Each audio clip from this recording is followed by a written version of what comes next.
And it doesn't get real until you get to a place like I did in USP Lewisburg, and I look out the back, and there's a cemetery out there. So all the people who did their time and didn't finish their time, they got put in the ground back out there. What was the most dangerous situation you were put in as a dealer? It was wake up in the morning, have your knife in a jail, and wait for something to happen. Did you witness anything there that lived up to the reputation that prison had? I get an envelope, it's a knife. Yeah, and it's copper, and it's like a pick. It's a knife. How'd it feel to get back life? So then he leaves, and he comes back, and he puts his hand in his pocket like this. Man, is something wrong with them? Man, I'm gonna stab you up. So once somebody tell you that, you can't let them leave your cell. Eric Von Buren grew up with 2 working parents, a good home, and real opportunities, and still ended up sentenced to life in federal prison. This is how it happened and how he survived 19 years inside the worst federal prisons in America.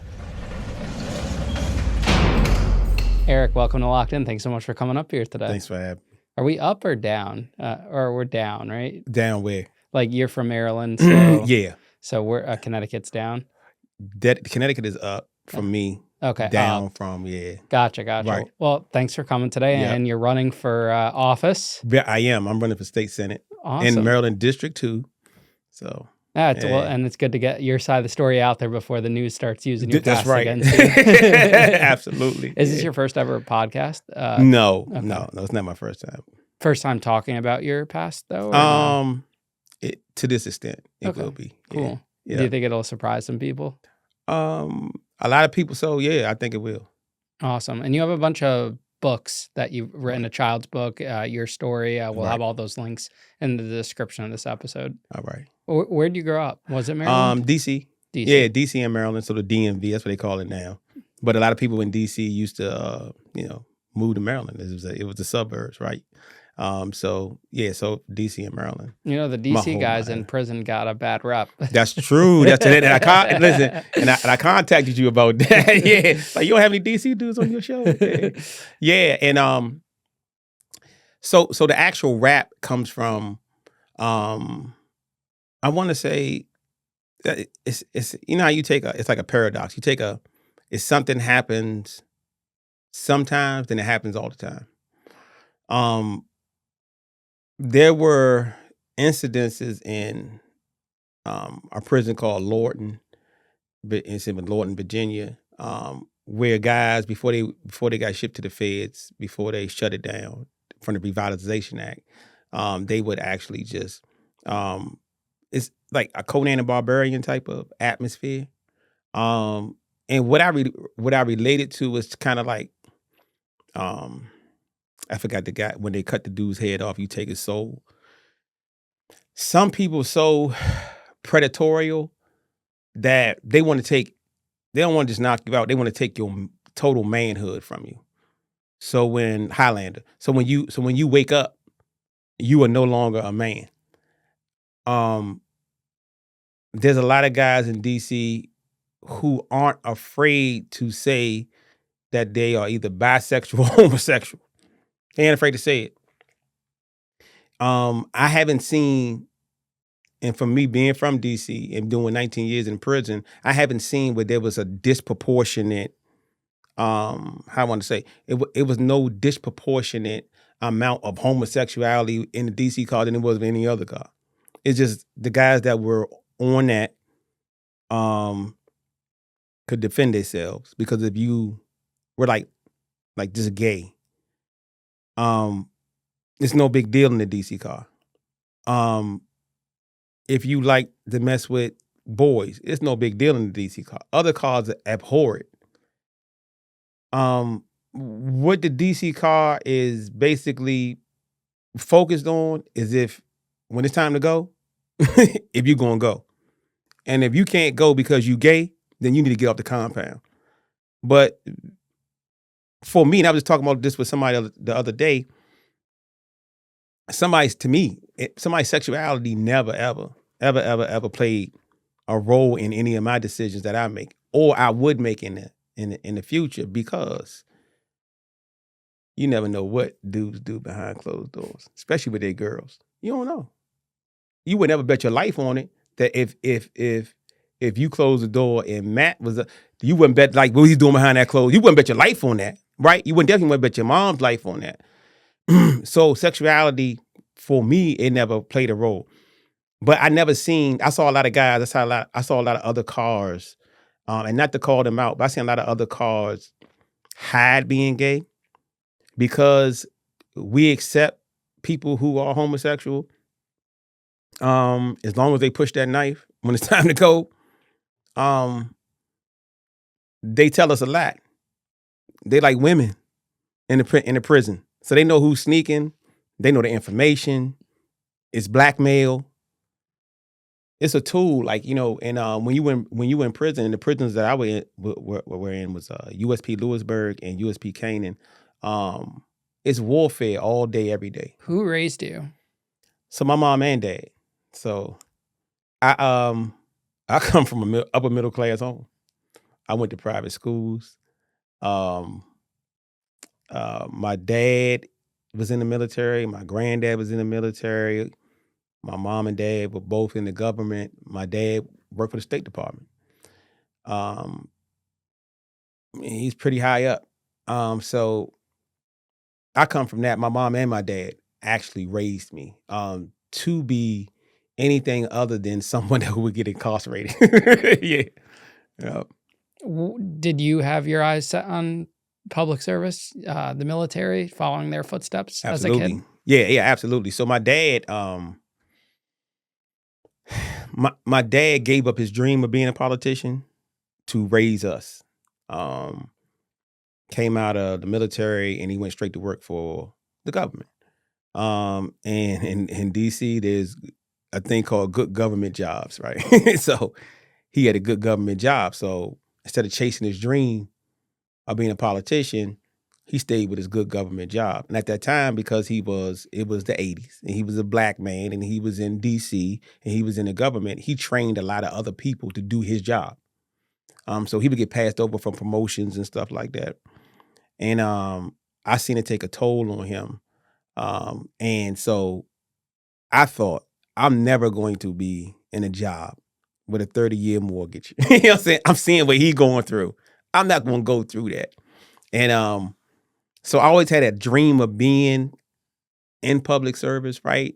But it got how I want to say, it got deferred when I went into the streets. Because once I started getting arrested and everything else went outside the door. I wanted to go to the military. My mom wouldn't let me. Yeah. How many of you were there growing up? Me and my brother. That's just it. Were you guys close? On and off. I think for a period when he was younger, we weren't. And then later on, me and him became close. He was on my indictment. Okay. I'm going to say that he's the reason I got indicted, but he won't say that. But yeah, me and him, we became like real close. But we're like night and day. Like he is, I'm a natural introvert. He's a natural extrovert. Have you come across the two brothers that were serving life in prison that got pardoned by Trump and got let out? From DC? No, they're not from DC. They're from Connecticut. I interviewed them both at the same time. It's a really fascinating interview. You got to check out that episode. Yeah, I will. They're really good. Yeah. And their father was actually in public service and for the city and whatnot in Bridgeport, Connecticut. Wow. Lenny and Lyle Jones, or Lonnie and Lyle Jones. I think they was on Aaron case. I think so. And one of them like kind of dark skin. Yeah, you might have. But they was in Lewisburg with me, I think. They were in different I think so. USPs all up and down the East Coast. Yeah, I know them. I think I know them. I don't know. I think they were on a guy named from here, Aaron Harris. He had a pretty huge case. Another guy named Mega that's from Connecticut. They had some huge cases in Connecticut. Yeah. Yeah. Good friends of mine. How would you have described yourself before you ever got in trouble? What's young Eric like? Awkward. So so it's the 80s, Ian. And you got to tell us about the 80s. I don't know 80s, what the 80s because like. Yeah. So in the 80s there were if you notice the 80s music, it was a lot of light-skinned black guys. And the stigma for light-skinned black guys is we couldn't fight. We were pretty boys and stuff like that. However, I got freckles, so being young at the time and in school, since I looked different, I got treated different, by everybody. When I got to like 7th grade, um, for some reason the girls all thought my freckles were cute. So all the best looking girls and top girls in school that all these other guys were dating that were popular, that was unpopular, they was like, oh, I like him. And I'm like, what the hell? I had to fight a lot. So the young me, every time I think about my childhood, I think that I was more like I think of like scared. You know what I mean? Like uncertain, that's the best word. I was uncertain about so much about who I was, what I wanted to become, how I was going to get there. I had those thoughts when I was that young. Yeah, so it kind of like it when I look back on my childhood, it made me like I wasn't sure of anything. What changed? What do you think caused you to go down a different path, like that one Right. moment?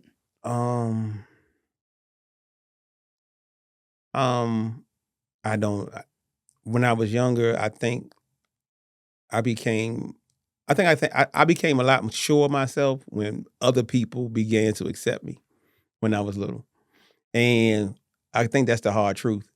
When more people start accepting me, I became more sure of myself, and then I just decided I'm never going back to, you know, being unsure about anything. I'm gonna start making better decisions, even though they were little kid decisions. But I'm gonna stand on. I'm gonna be sure about everything that I do. So that's how I started living my life, and I got into a lot of fights because of that. I wouldn't back down. I would get jumped, and I would lose fights and win a lot of fights, and well, Now, if that led to fighting, what leads to actual criminal behavior? Was that exhibited in your childhood, or was that later on? So some may say that, like some may say that because you used to fight, so we fought a lot, and I fought a lot.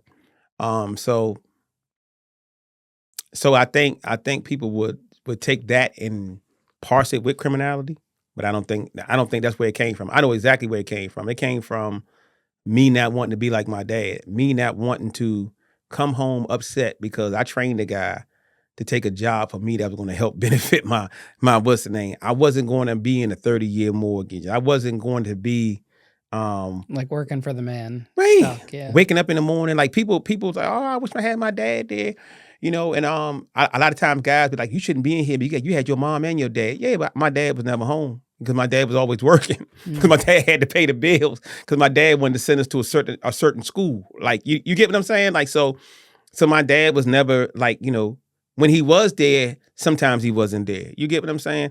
Sometimes you just need to give him his space, man, so he can chill out from the world, so. Isn't that interesting? Because I bet from your dad's perspective, he thinks he's doing all the right things in his life, raising children the right way, and all it's doing is doing the opposite. That's mean.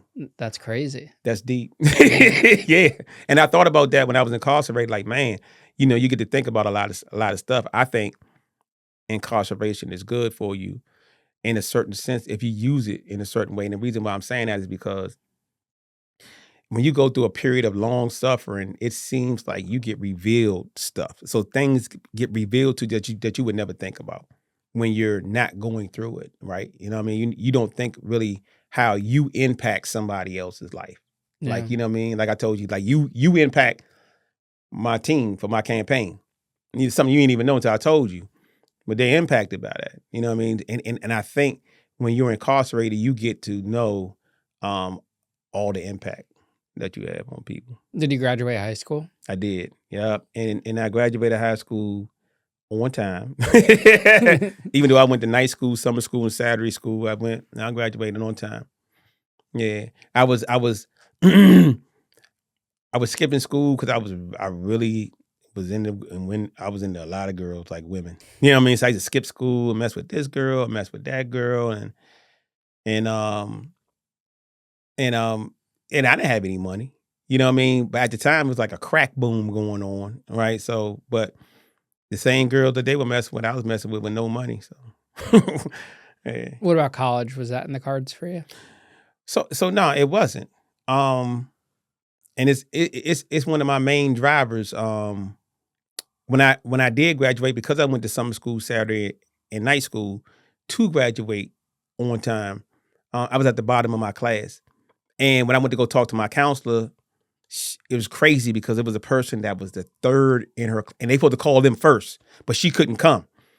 So she walks in there before me, and I heard her give her the spiel. Oh, you got this college, you got this bright future, you got this, you got like she's happy for this girl. When I walk into her office, she's like this, man. Yeah, well, yeah, you lucky you made it, and you know what I mean. Good luck, good luck. That was just it. And I'm just like, for real, you gonna tell that to a kid? Like, come on, it's been my motivator. So where do you go if you don't go to college? So my family is in is in the government.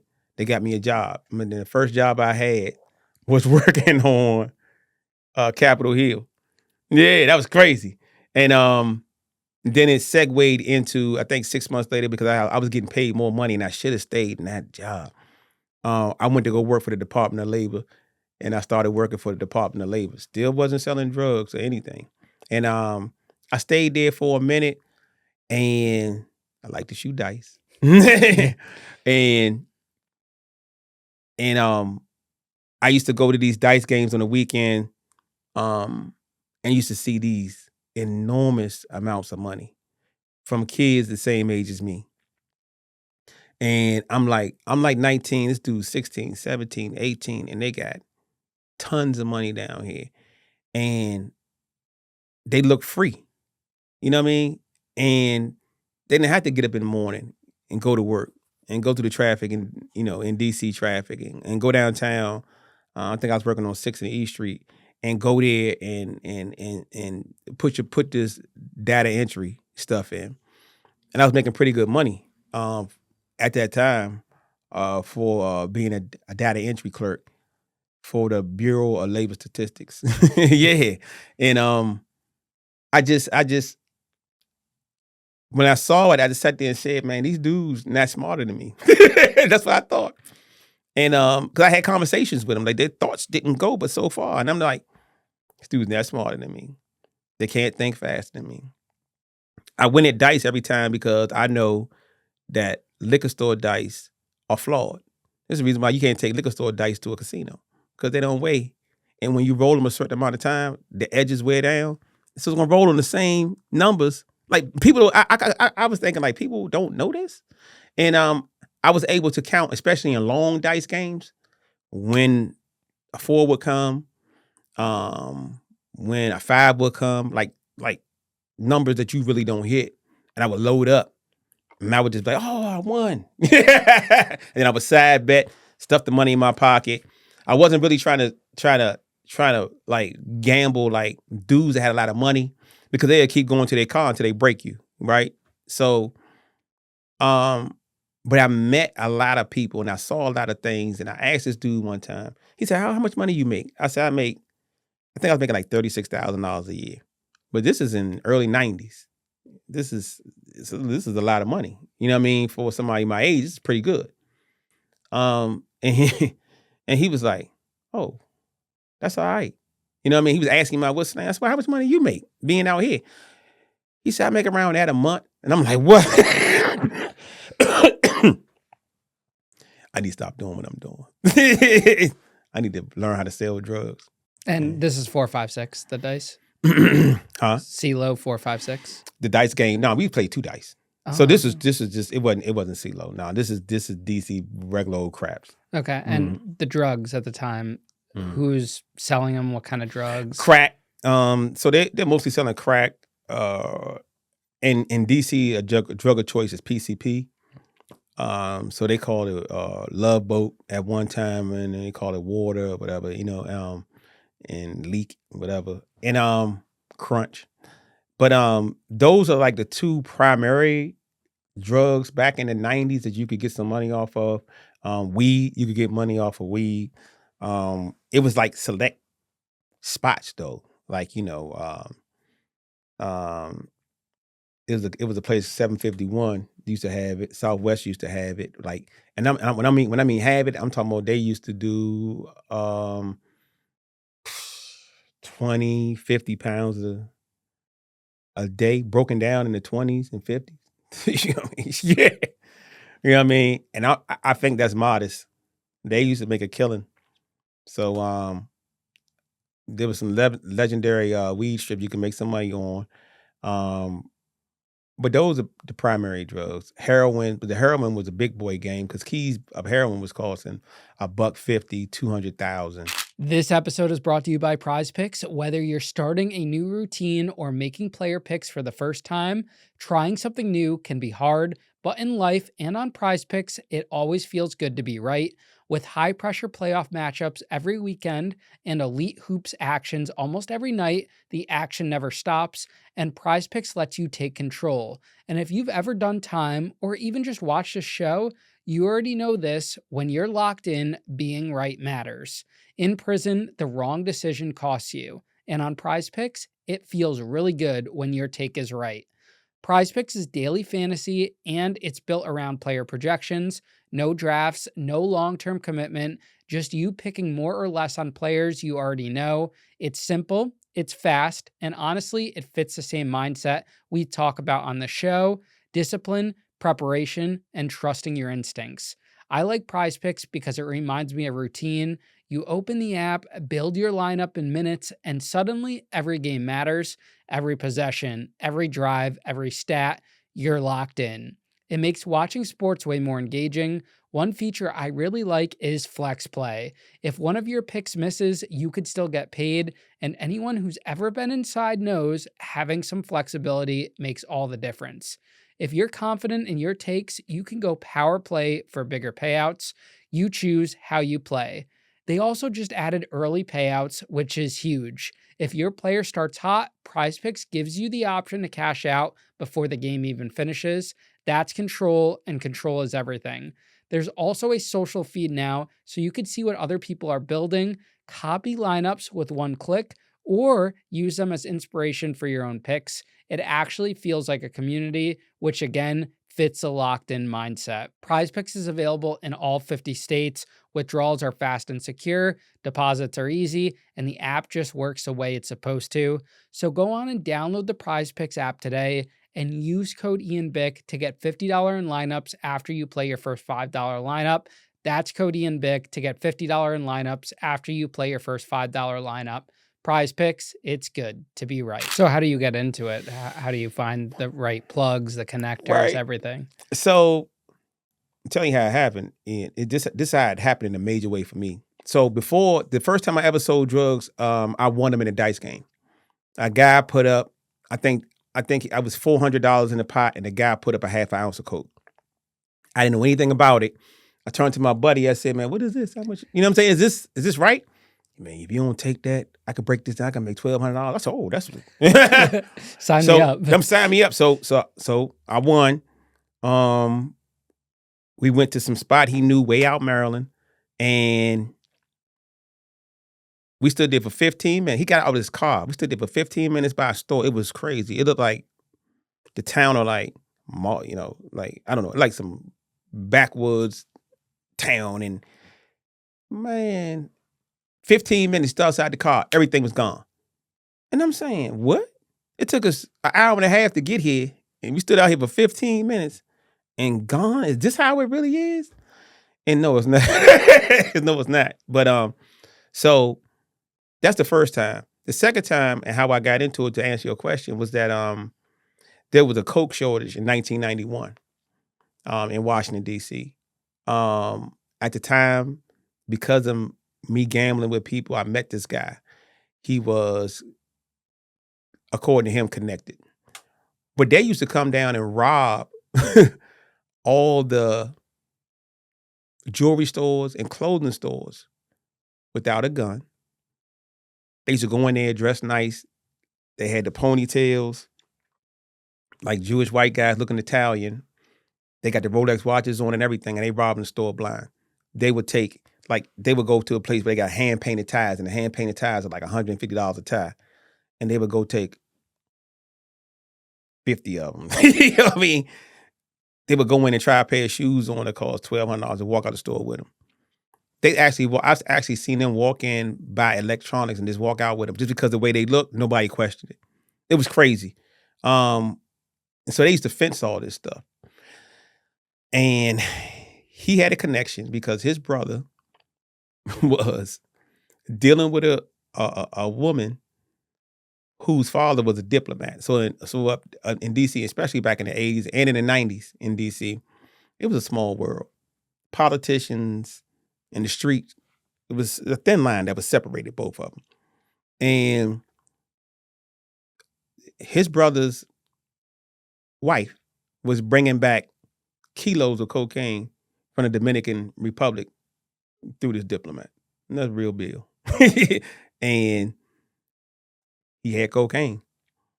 And I knew somebody that needed it. And I told my friend at the time, look, I hook you up with him. Y'all can go do what y'all want to do. He was like, man, hold on, slow down.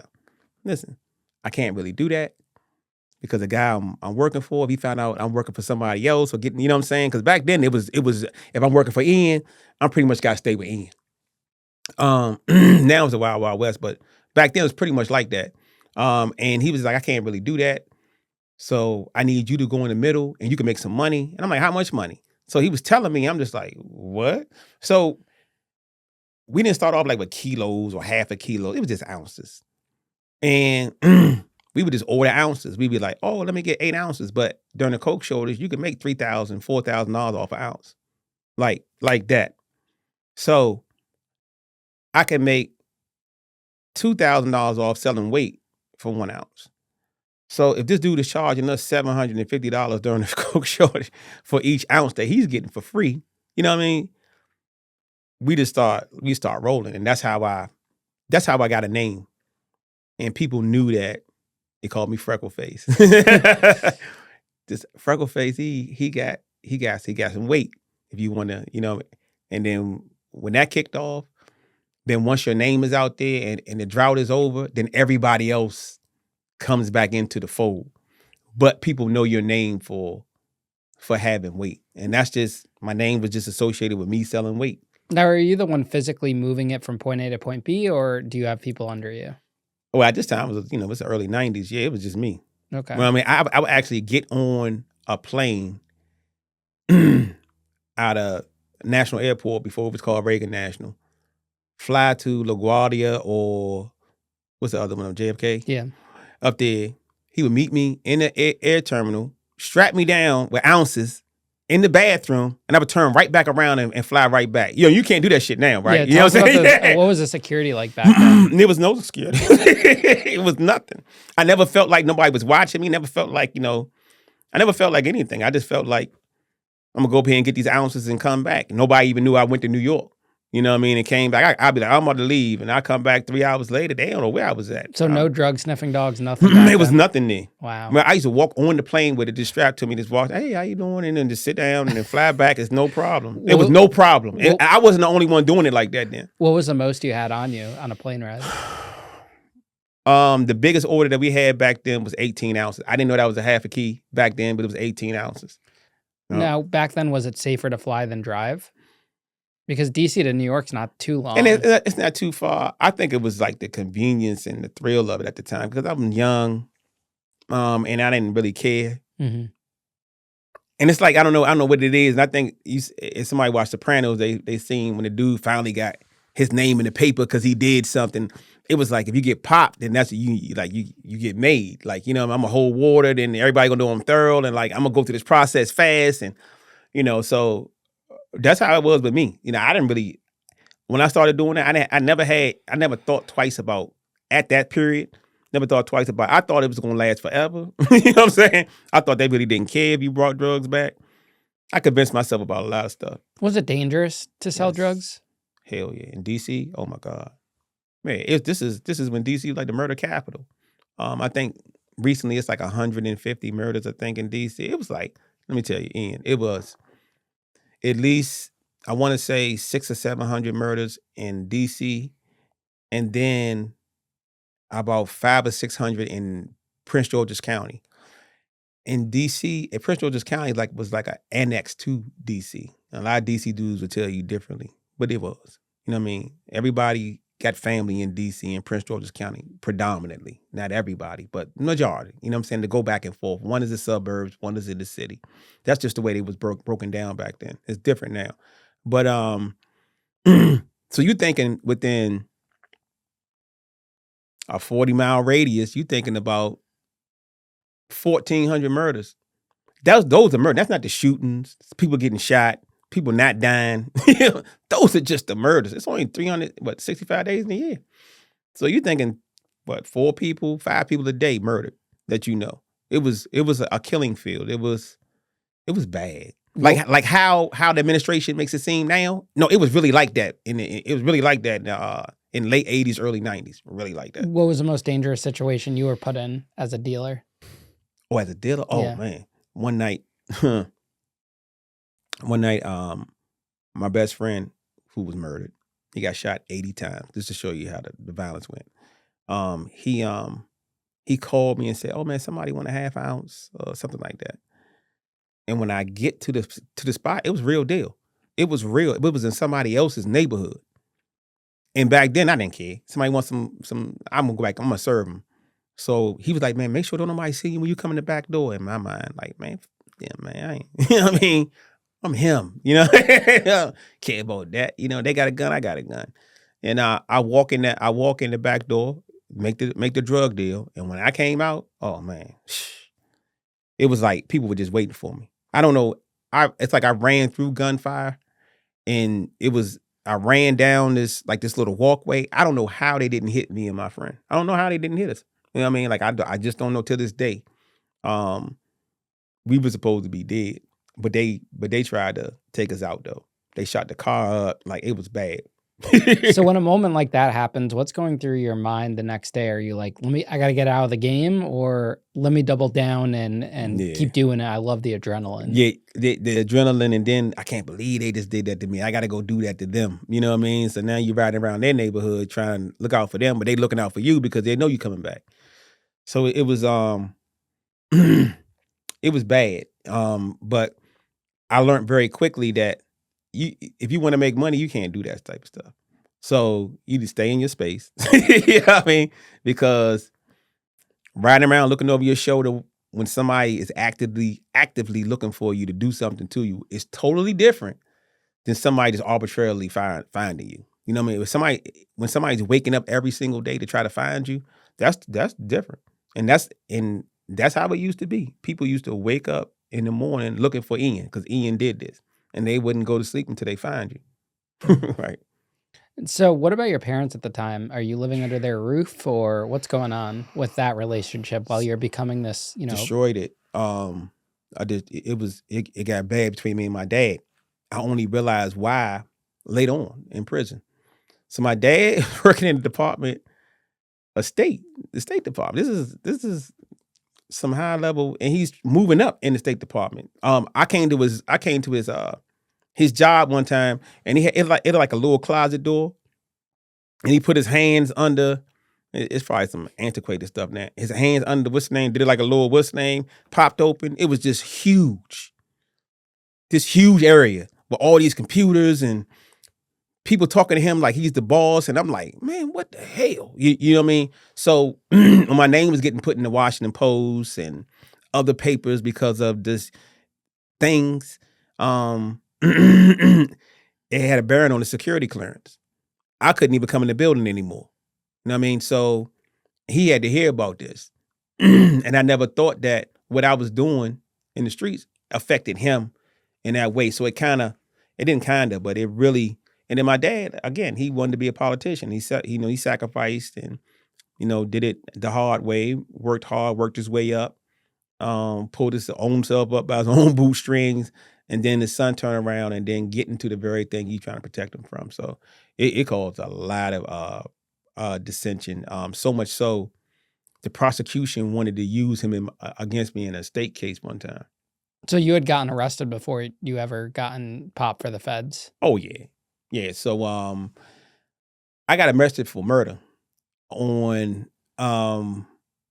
something I had told my person at the time, which was my plug, that he don't need to meet with. So he was trying to meet with everybody to sell weed to. And because he wasn't known or connected, that was dangerous for him.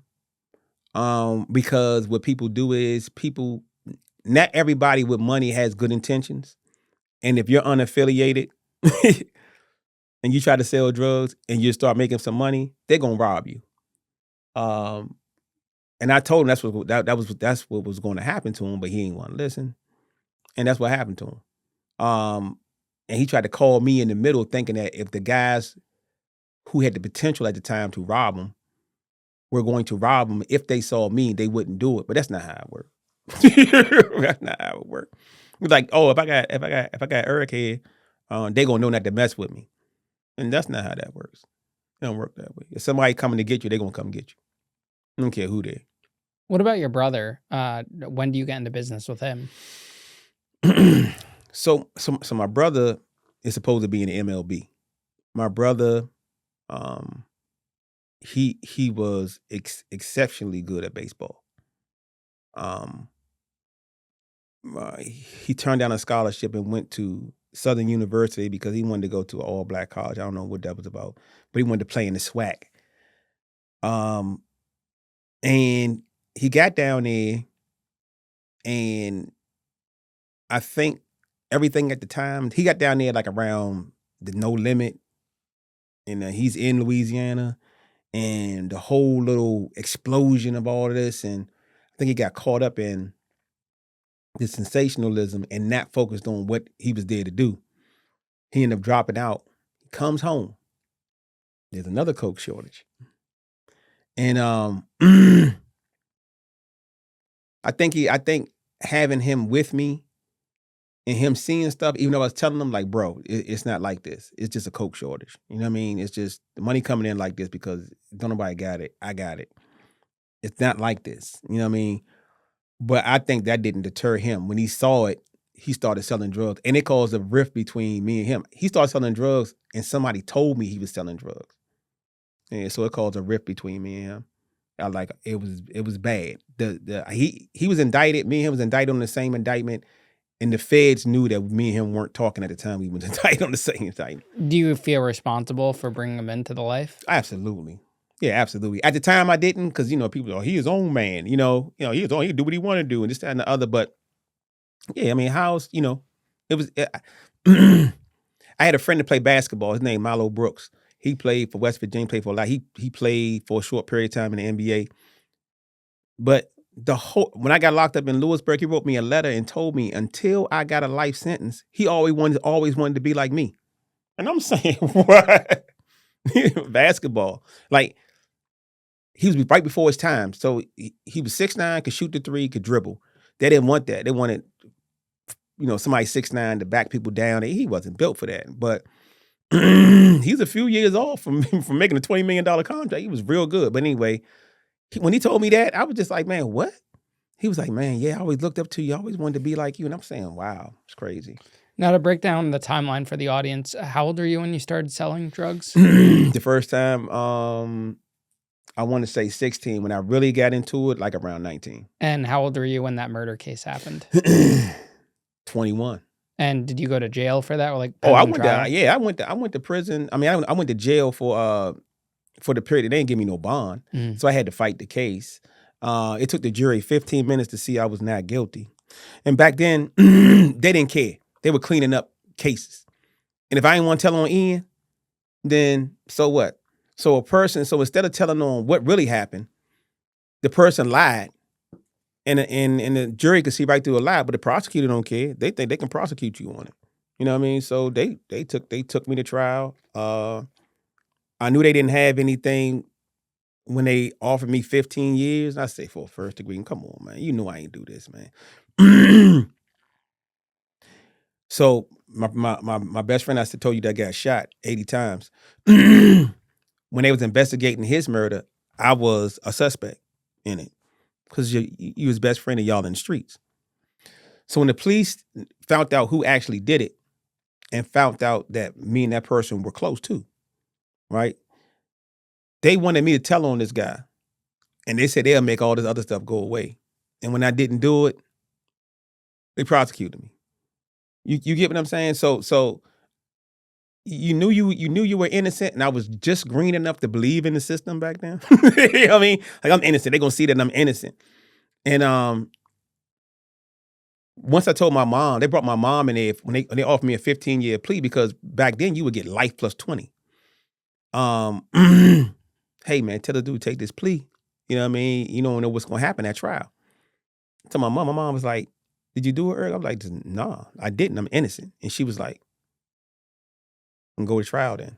Then I was like, "I'm cool. As long as my mom know, I was good." And then like even when I was exonerated and the jury let me go, I was just like, man, I gotta change my life. But you didn't. Yeah, I didn't.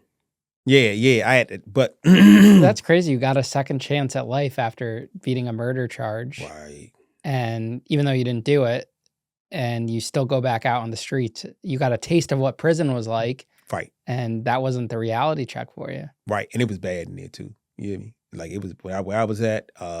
Yeah, give us a story from there to kind of paint the picture. So they had me. I was in DC jail for a little while because they had me mixed up with somebody else's charges. Then they sent me to Upper Marlboro, in Maryland. At the time, it was so many people from DC in Upper Marlboro, because like I told you, DC and Prince George's County were kind of like they're like one and the same. So a lot of people from DC would catch charges in Prince George's County, and likewise.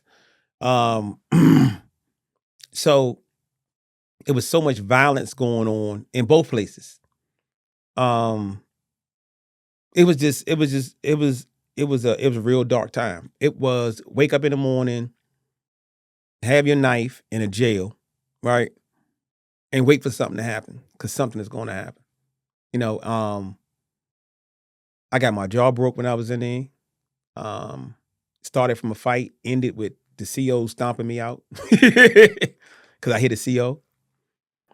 They punished me. They handcuffed me to the bottom of the bench under the the stools that swing out and you sit on them. But they had like a little bar down there. They wrestled me down, handcuffed me down there, and punished me. And then since I wouldn't tell on them, because you don't tell on the cops, you don't tell on anybody. My jaw was cracked. They don't crack it. So I looked like Big Trouble in Little China. And one of the COs felt so bad they snuck me out of the jail. Took me to some dentist.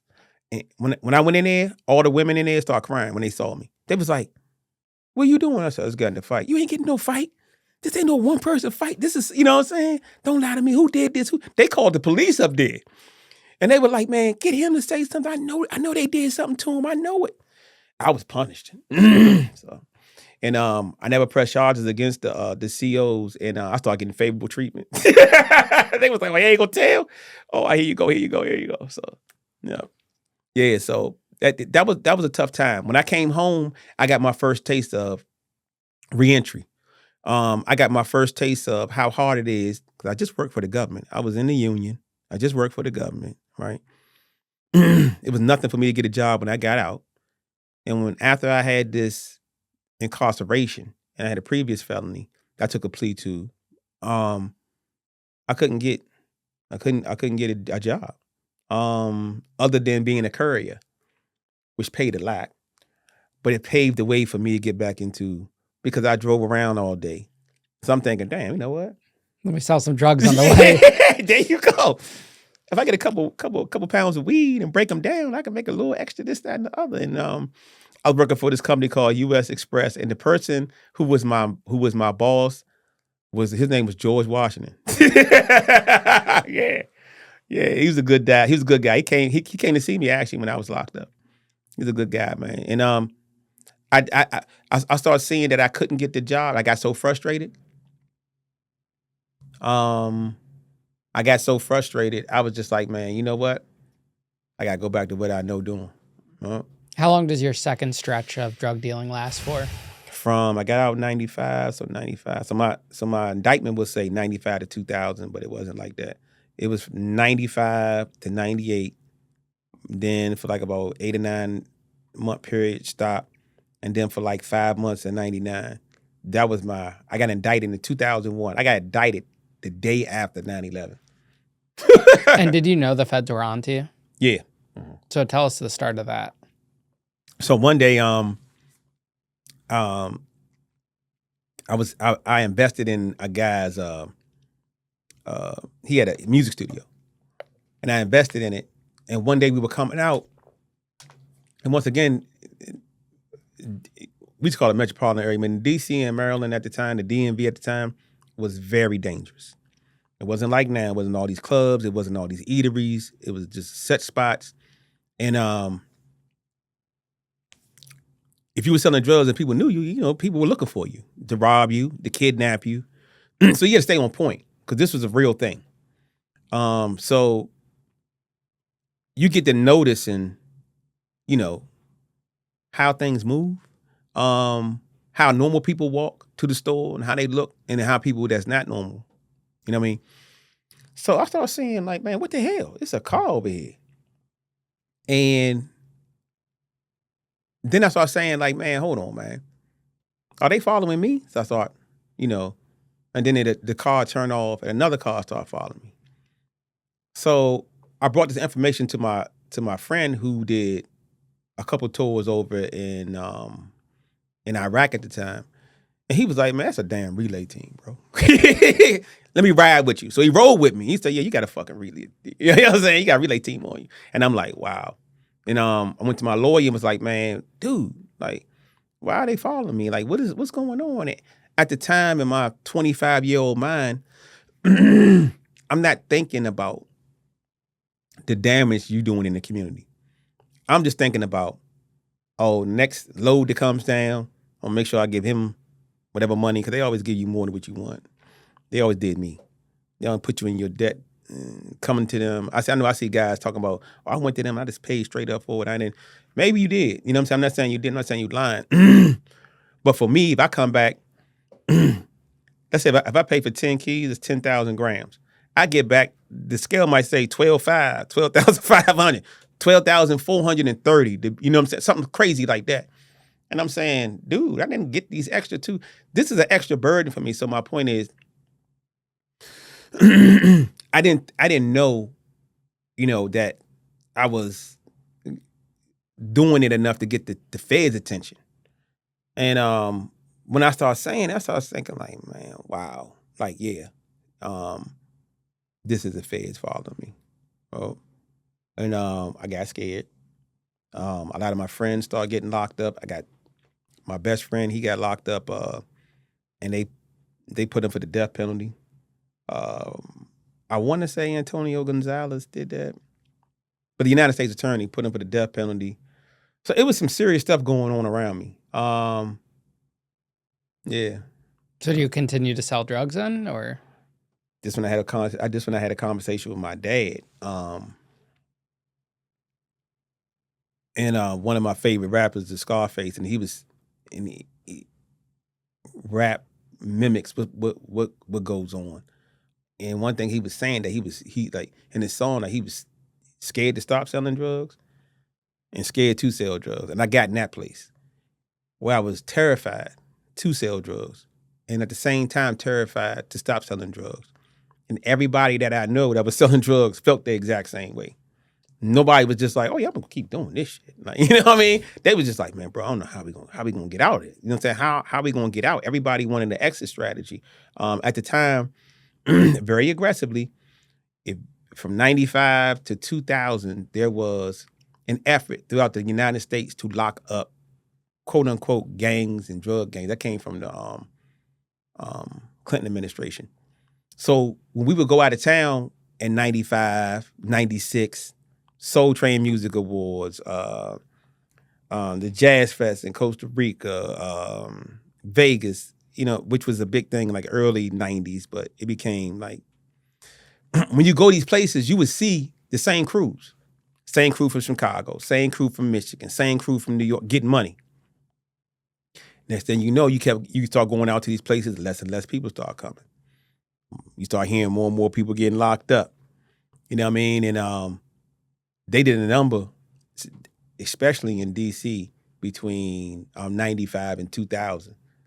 They really gentrified DC, meaning that they really, what I was told from the feds is that Angelina Jolie Brad Pitt, the Clintons, and somebody else. They didn't want me here. And I'm saying, man, they not no Washingtonians. You know, ain't Bill Clinton from Arkansas or something like, he ain't no Washingtonian. He don't get to say who. You know what I mean? You know, and they don't want you here. I guess they have residency, some residents there. And the FBI agent told me that. He said, he told me you're gonna lock me up. I'm gonna put you on indictment, and you're gonna do a whole lot of time in prison. And the whole time I'm just sitting there thinking, like, man, yeah, whatever, dude. Yeah. But that's what happened. So tell us about the day you actually got arrested. So the day I got arrested, I was promoting a group that I had. And I met this girl in DC who said she worked for a radio station in Pittsburgh. It was Whammo. And that she wanted to get my music on the radio station. And that, it's not like, this is late 90s, 2000. This ain't like now. Like now we can hop on the Zoom. Or, you know what I mean? Other ways to do business. Back then you had to go see the person. So I'm gonna go up there and see the person, take on my demo. You know what I mean? We sit down and talk about what songs he's gonna play, why I need him to play these songs. And on the way up there, my buddy had just bought a Ford Mustang GT, and we were in Somerset, Pennsylvania. And I guess the police seen two black guys in a brand new Ford Mustang GT, and he pulled aside his look.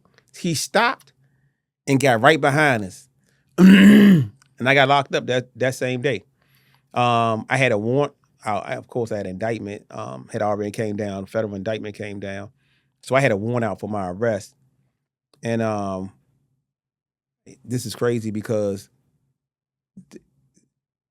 this is crazy. So the state troopers barracks that they took me to had just gotten the computer that checks for federal warrants. They just got it. I'm talking about it's 3 days old. And I get pulled over. The NCIC wouldn't have never showed I had a federal warrant. But the actual federal warrant was, oh no, it was like a divine, it was like it was meant for me to go to prison. And I went to a prison in Somerset. Then I went to a prison then I went to the jail in Somerset. Then they moved me to a jail in Johnstown. Then they put me on a flight to Atlanta, Georgia, for their holdover. I was there for a month. And they took me to Roanoke, Virginia. And then they sent me to Charlottesville where my case was at. And what was the final indictment? What was on it? What were the charges? Right. A 1-count indictment. Oh, just 1 count? That's not really like the feds. That's what I'm trying to tell you. For 50 grams or more of crack. When I saw it, I laughed. I said, 50 grams? I think I got the wrong.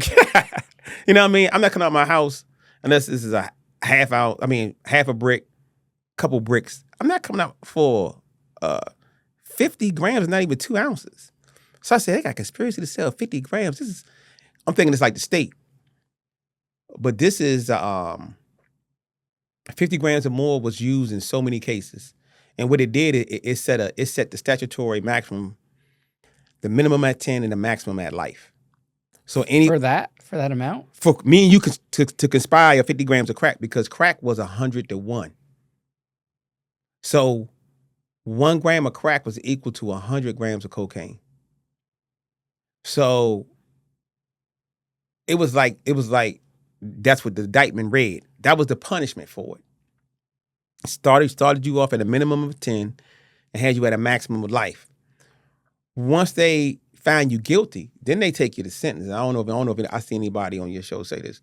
They take you to sentencing, and that's when the real time comes in. So they'll give you a pretrial indictment.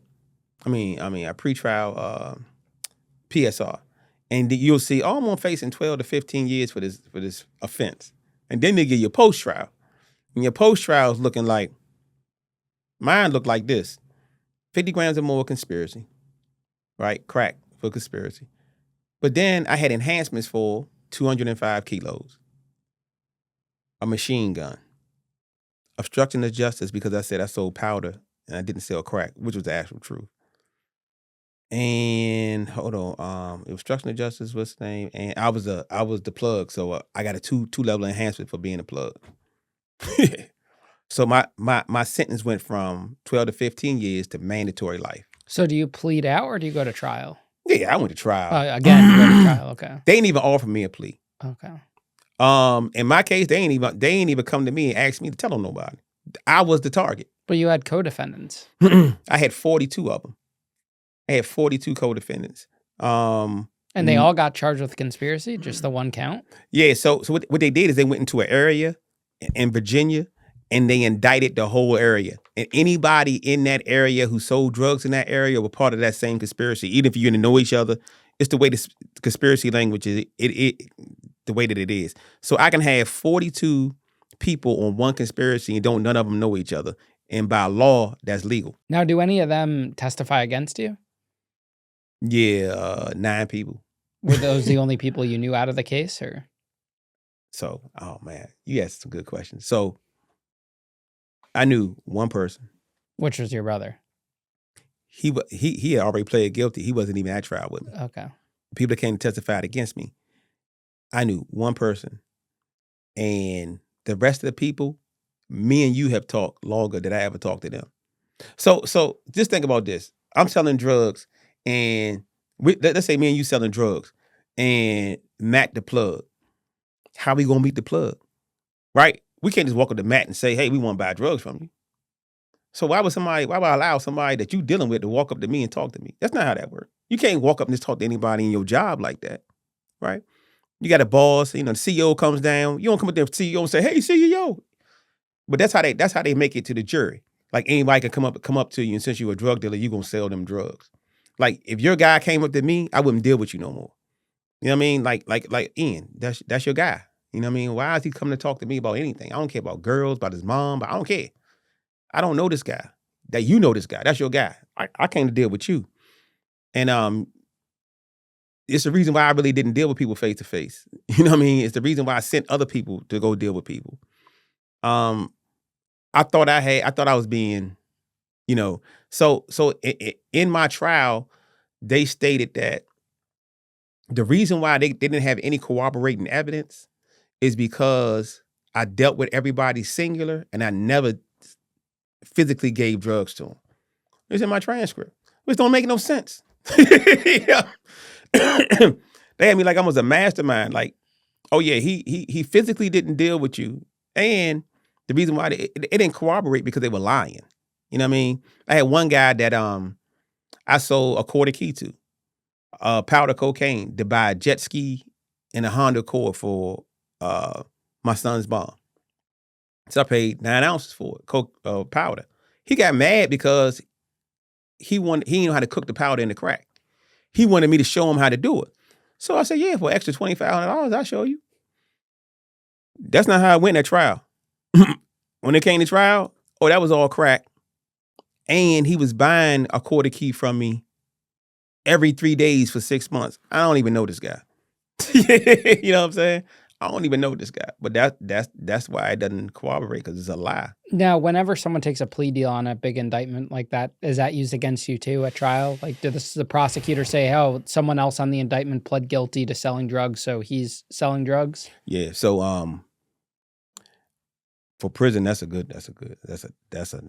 number one question, because a lot of dudes say they not snitches and they don't tell, and a lot of older school guys, and not just a lot of mafia guys, were really on this.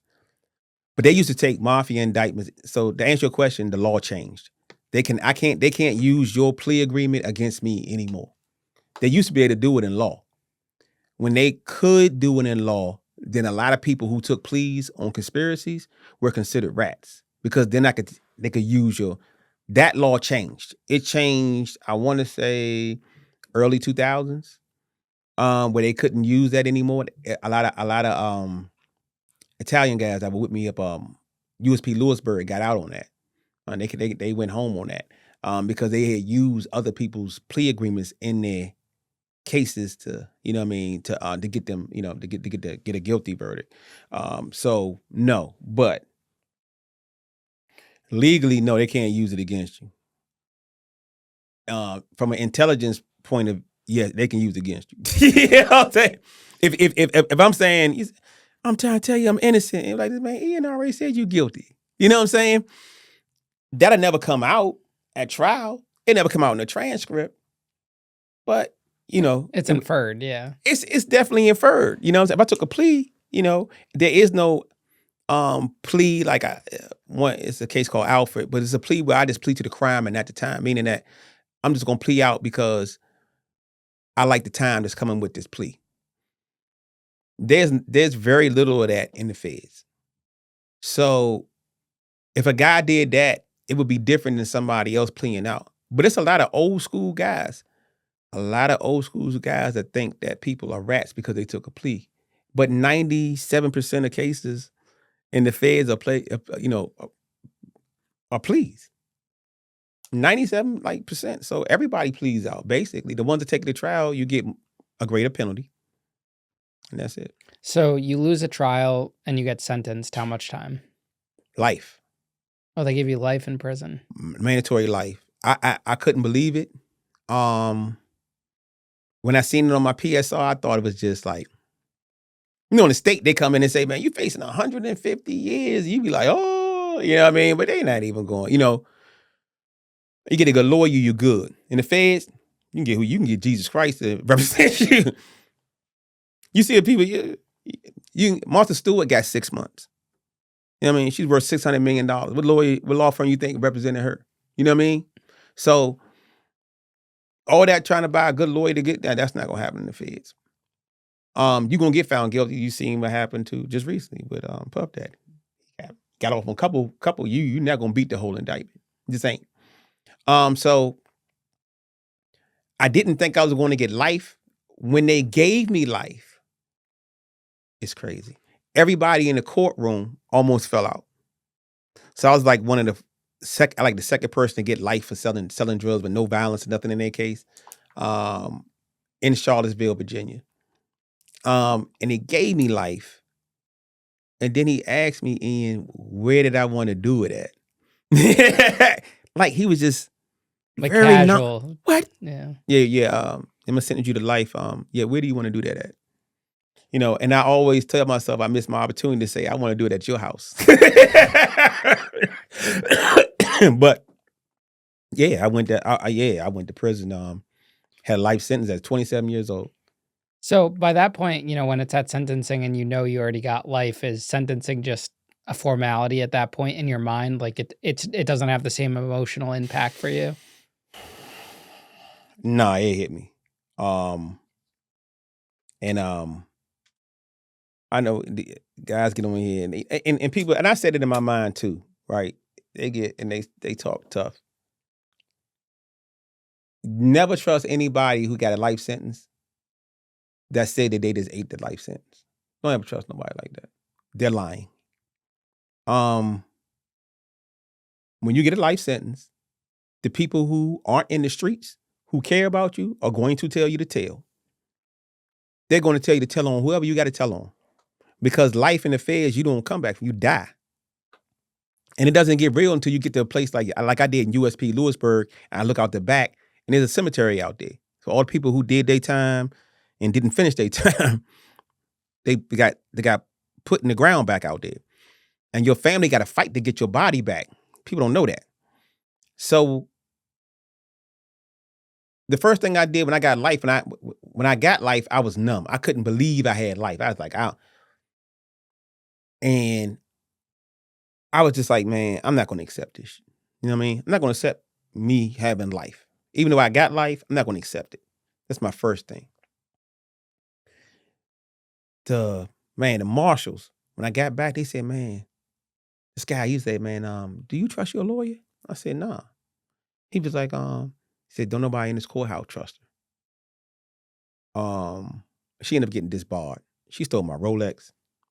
So when I got locked up, I think one of the reasons I got locked up is because I had a Rolex, an Oyster Perpetual, but I got it iced out. Wasn't even Rolex diamonds though. You know what they was doing? It was right chopped up, right? And but it looked the part. And when the police had pulled us over, I had a jacket on, and for some reason, you know how your wrist get caught. My wrist was caught under. So when he get pulled over, the first thing that was shining in his face was my watch. He was when he seen that, he was like, "Oh, nah, I'm on them." You know what I mean? So when they took my stuff, I think I had like $200 some odd dollars in my pocket. Had my watch. She took all of that. They gave it to the marshals. When the marshals gave it to her, she never put it in my property. Not the money, not the watch, not nothing. And the actual marshals say, "Do you trust her?" Like this? Nah. He said, "Man, you need to get up. You need to go to you need to go up to that prison, get in the law library, and give this time back." That's what he said. He was hurt, and I was like, "Damn!" Like I felt you felt other people's pain. When I came back into my unit, everybody started crying. Ian. No, every single person in there was crying. Every single person. I didn't even make it to my cell before one of the deputies that was back and forth in the jail. Dean, that's his name, Dean. He came to me and said, "Come here, Van Buren." He's like, "This man, listen. At the time, there was a Susquehanna serial killer in the same block as me." He was like, "Man," and he liked the Redskins or Commanders like I did, and so we used to talk all the time. So he was like, "Man, listen, give me any information about this dude, and they told me they'll get your life sentence, just like that." And I'm sitting there saying, like, "Man, that, you know, for me, I can't put another what I'm going through. I'm not gonna put that on another man. You know what I mean? You got to answer that for yourself." So for me, if it's crazy because when I talk to my dad about this, my dad again, straight laced guy. He a deacon in the church, high up in the government, worked for the State Department, some top secret stuff. I don't even know where he be at a lot of time when I was younger. Um, Straight lace, right? Black Republican back then. You know what I mean? Like ultra conservative. This dude. You know what he told me? He said, "Man, when you start playing baseball, you can't want to play football when things go bad." That was his advice to me. You know, my mom was like, "Man, I don't know how you can sell drugs and I don't know how you could do all this stuff and get all this time and don't tell on nobody. I tell on everybody." You know what I mean? So for guys to say that they don't have people around them that care about them and love them and wasn't telling them to tell, but I can't believe that that's true. You know what I'm saying? Because you would have to have somebody around you that have to be in the street and have to subscribe to what guys call omerta, but it's really not omerta because you don't want to, but just keep your mouth shut, so. Where'd they send you first after you got life? To Lewisburg Penitentiary. When we pulled up to the penitentiary, it looked like an old castle. I think it's over 100 years old now, like an old castle. And I heard stories when I was younger. Al Capone been in here, like all these guys been in here, and John Gotti was in there. Like it's like, what? And then welcome to the big house on there. So in the back in the day, I'm gonna send you to the big house. I'm like, I'm going to the big house for real, like the real big house. And everybody on the bus was scared, Ian. Everybody. I'm talking about they were no. Oh, who going here? Oh, who getting off? I can't go here. My kids can't see me, can't come to a place like that. There's no one in here. Like they were scared. It's these huge walls. It's a castle. It feels like, once you go in there, you're never coming out. It just looks like it. They sent me there. When I got there, a guy I was talking to was it was a white guy I was talking to the whole time I was up there. He had been incarcerated inside a penitentiary. And he was just telling me like the ins and outs. He said, now listen, when we get off this bus, I can't say nothing to you. I'm saying, well, why that? You just my tour guide. Like, I need to know. Like, white and black people can't talk to each other in prison. And I'm like, man, it's 2000. This ain't the 60s or the 70s. What are you talking about? But it was real. So when I get in there, And when my first day in there, this was my first night.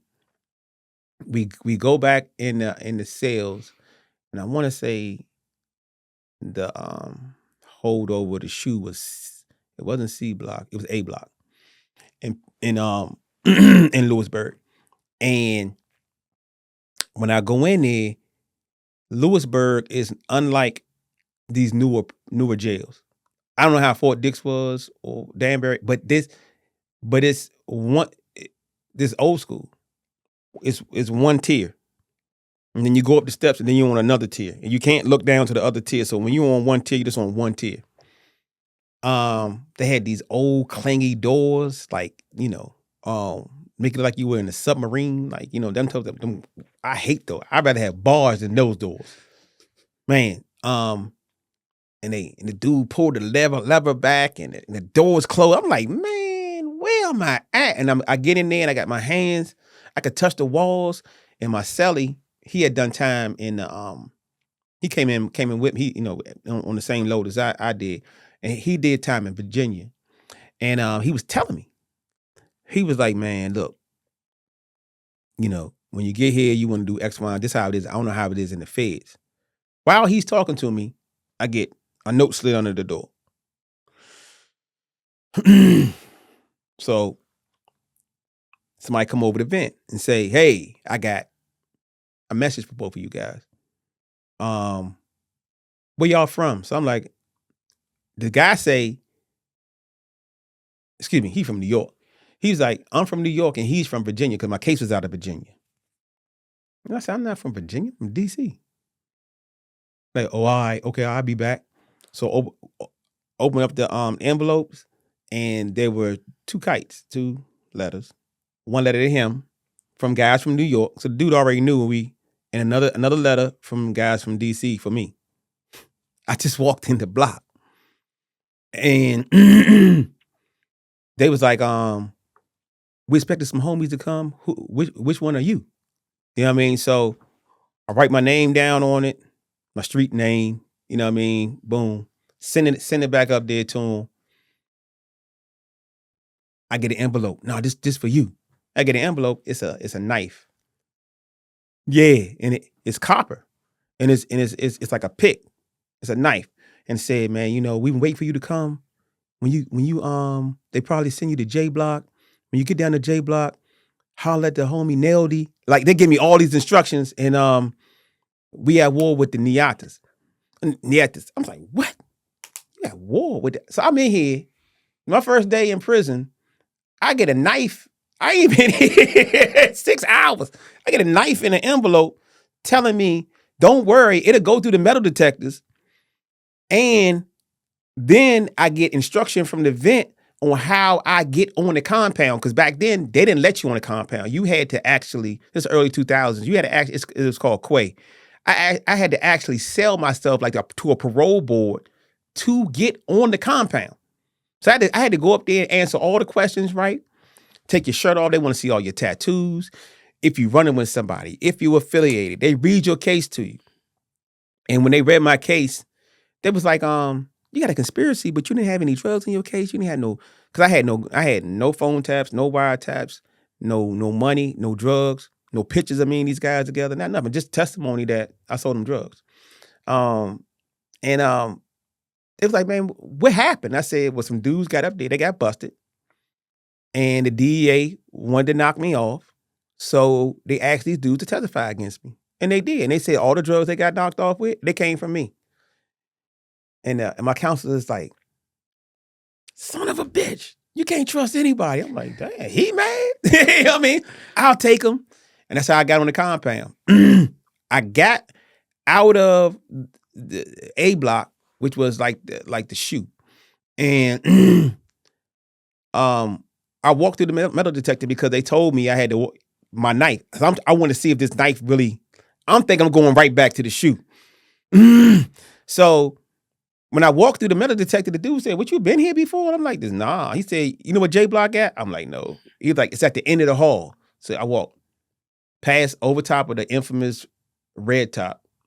And you got anybody else from USP Lewisburg asking about the red top. Infamous red top. I go on sales side. That's what they call it. I go on the sales side. I go down to J Block and I go to my cell, and lo and behold, my cellie is the guy Neldy. I'm posing me. It's him. So he asked me. He said, "Man, hey, what you in here for? Home, this, that, and all these." We had war with the Neanderthals. Another one of my homies, Sean Branch, he just, they just did something on the yard because of this. I'm like, man, this is crazy. And how much time you got? I said, I got life. I thought he was gonna be like, damn. Like, you know what I mean? He was like, how many life sentences you got? I said, I got one. Oh man, you good. And he started calling people to the cell. This person got 2 life sentences. This person got 3 life sentences. This person got 13 life sentences. I got 300 years. And what's crazy, Ian, is all the people I just named, they're home now. Yeah, because the laws changed. They were all there for drug charges. Drug trafficking, or they got over sentenced due to something like they at one time in DC they had this thing that was started by Hillary Clinton. Where she was going to go after child predators. So now anybody they should call it super predators, 16 and 17 years old, they were Title 16 in DC as adults. So now you were taking a child and charging them as adult and then giving them adult time. So a lot of people got back based on that. Now, these guys you're running with that approach you that slid the knife under your door, it's at the DC car? That's a DC car. And that's when I learned about the cars. I still didn't know about no car. I just knew that this guy was from DC. I was from DC. I went to Chow Hall that day. I just seen this just now on one of your what's names. I went to the Chow Hall that day, and the Chow Hall is, if you ever seen Goodfellas, the Chow Hall is the visiting room in Goodfellas, because Goodfellas was in USP Lewisburg. So when you go when you see the scene about the visiting room, that's really the Chow Hall now. Back then, for what's the name? It was the living living. When you sell drugs, you don't want a lot of people around you. I didn't go a lot of places because you could get hurt, kidnapped, shot, killed. Having that many people around me at one time, it gave me anxiety. And it didn't look like it was any order to it. It was guys rushing to put their trays away and putting their silverware, and it was milk machines and juice machines. It was this huge, I'm talking about huge child. I mean, it was huge. It's the biggest child hall I ever seen. It is crazy huge. It got 3 separate sections, and I'm looking at all this, what's the name? I'm saying the police walk out. I'm like, man, what is going on? Bro, just to eat. And I went and got my tray, and I sat down in the wrong section. I sat in the New York section. And I'm supposed to be sitting in the DC section. This one I learned about the cars. And this got to be like my second day there. So nobody told me when I went to Chow that I had to sit in the DC section and where that was at. And then nobody didn't know me. So they just like, what are you doing? I sat down in the New York section, and the New York dude came up to me. T.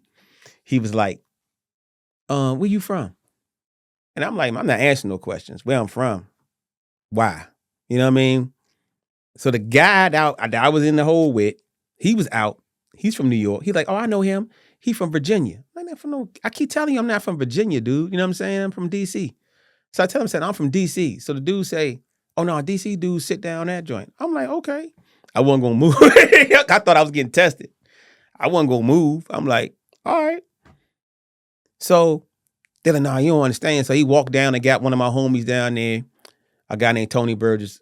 And Tony walked up and said, hey, where you from, home? I said, I'm from DC. What part of DC? I said, I'm from Northeast. He said, man, he all right. He can sit down. We usually eat down here. You know what I'm saying? So when you get your tray next time, man, just come down and eat down here. He talked to the dude, and dude said, man, yeah, you can go ahead and sit there, man. Go ahead and finish eating. I was like, I'm going to finish eating anyway. You know what I mean? And when I got back to my cell, that's when I got schooled about the cars, about everything.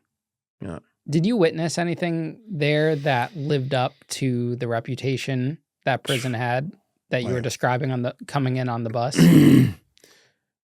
Yeah. So I seen some things, but I think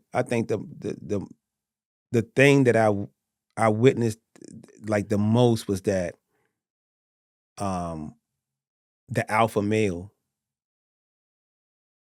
um, let me give you something. Like, let's say you walked out into the lobby and there's nothing but werewolves out there, and all of them like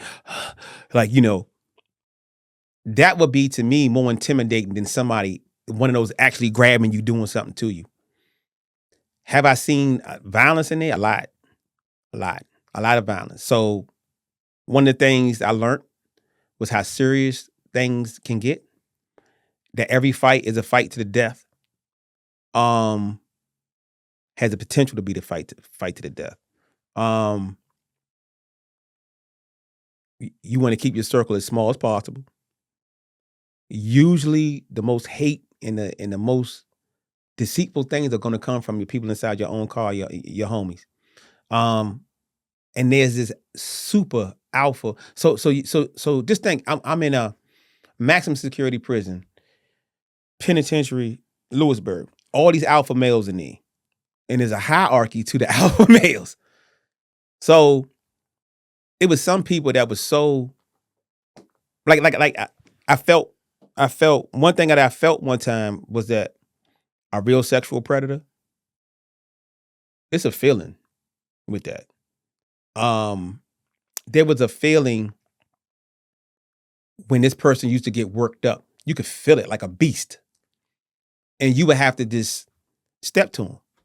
Like, dude, you need to either chill out or and if he react in any type of way, you have to have your knife on him when you say it. You know what I mean?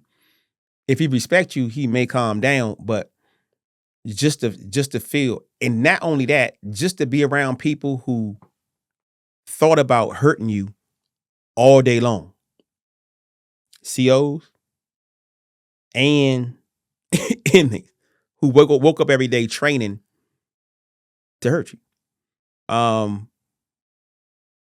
One of the craziest things that I saw in Lewisburg, I seen a lot of people get stabbed, and this one nurse used to save. I'm talking about punished, like stab, 12, 13 times, like dogged out, and this lady used to save them. Man, she's like an angel. But we were working out downstairs, and this is how the penitentiary is. It's totally different from a medium, totally different from a low. Anybody who did time in a penitentiary between 2000 and 2010, they couldn't operate in a medium or low. It would be extremely hard for them to do that. The most of them that got sent down there didn't want to go, and if they did get sent down, they got sent right back. And the reason being is that the penitentiary, the penitentiary is so serious that what I learned is one day that people were dipping their knives in feces and having rusted knives so they could kill you, so they can poison, their knives. So when they stabs you, if you happen to survive the shots that they studied where to hit you at and how to pull the knife, and it's not just somebody stabbing you. It's not like somebody cutting you like this. Not that TV. It's like somebody wrapping it to their hand, and because you got to have that joint wrapped to your hand because the blood because you going and taking the person out. It was a very serious place. The penitentiaries are very, very serious. It's not a lot of games. You know what I mean? There is some comic relief, but it's tolerated. But it's very. So one day we were working out, and these people are big on respect. And if you and Matt work out at 8:00 at night, and I work out in the daytime, usually, I couldn't just come down at 8:00 and start working out. That's disrespect to you. I don't even have to know you and Matt. That's just disrespect. You ain't even supposed to be down here. I would have to ask you to get in with you. Hey, can I work out with you guys? I don't usually be down here. I used to be in the morning. You're like, come on, we can work out with us. If I didn't do that, it'd be a problem. And it's a problem because there's a flow. So if I see people on a pull-up bar and it's 3 different sets of groups of people going on a pull-up bar, you can watch and see who goes first, who goes next, and you stay in line. Bro, this one Mexican dude ain't do that. And he ain't do that. He went up there and he got on there and he got back down and he went up there again and did it. You know what I'm saying? Dude's like, man, I don't know who was this dude with. Like, you know what I mean? Somebody need to get him. You know what I'm saying? Before he get hurt. see somebody come over there and talk to him. He went back up there and did it again. When they called the bail, because it's a 10-minute move. They had that in, what's the name? 10-minute move? Yep. Yeah, okay, 10-minute move. So they had a 10-minute move. And when they had a 10-minute move, nobody in that is crazy. This is the craziest. This is, I don't know if you ever heard this before. In the penitentiary, is a person that's going to get stabbed, and everybody else knows except for that person. So that's an anomaly. But nobody moved to go out on a 10-minute move. So when nobody moves, we don't move. Because you know something's going to happen. So when nobody moved, the lady cut the lights out and said, everybody got to get out. And it was like somebody was, what they were doing is, when you go up the steps, it was like a little lip. And they were kicking this dude's head. It was somebody had to think about this, some diabolical, kicking this dude's head, and it sounded like a vase cracking. Blacka, blacka, blacka. And it was just, I'm talking about, this dude had to be dead. They were kicking his head, and I was just like, they didn't want to stab him. They wanted to show everybody that they, you know what I mean, what they do to people who disrespect. It was it was one of the most graphic things I had to walk past and see, and just the sound when I hear it now, this man's skull was cracking, and you could hear it. It's crazy. How far into your sentence were you when you gave back life? 19 years. 19 years. Oh, so when you got life back, you were released right away. So it took me I think it's 7 to 8 months to be released. Okay. And how many different prisons over those 19 years were you in? Just 3. All penitentiaries because you had life? And no, USP Lewisburg, they closed it down and made it the SHU. Excuse me, the SMU. That's when I got shipped to Canaan. And then I got snuck out of Canaan. That's what she told me. But my unit team didn't want to put me in a lower facility, even though my points called for it. So I got a 1-count indictment, nonviolent crime. It's a conspiracy. It doesn't carry a whole lot of points. But I had life. So my points were saying that I need to be in the medium. But my charges were saying that I need to stay right here in the penitentiary. And my unit team was telling me that you never going to a medium. You know what I mean? You're never going there. And to my benefit, he got into it with my counselor, and my counselor was transferring. And despite him, she said, I'm going to ship you to a medium. Oh, so you got to a medium. Yes, I got the school kid. So you could have life in a medium security prison. Yeah. That's got to be a lot cushier. Wait, it was like night and day. Yeah, describe that difference.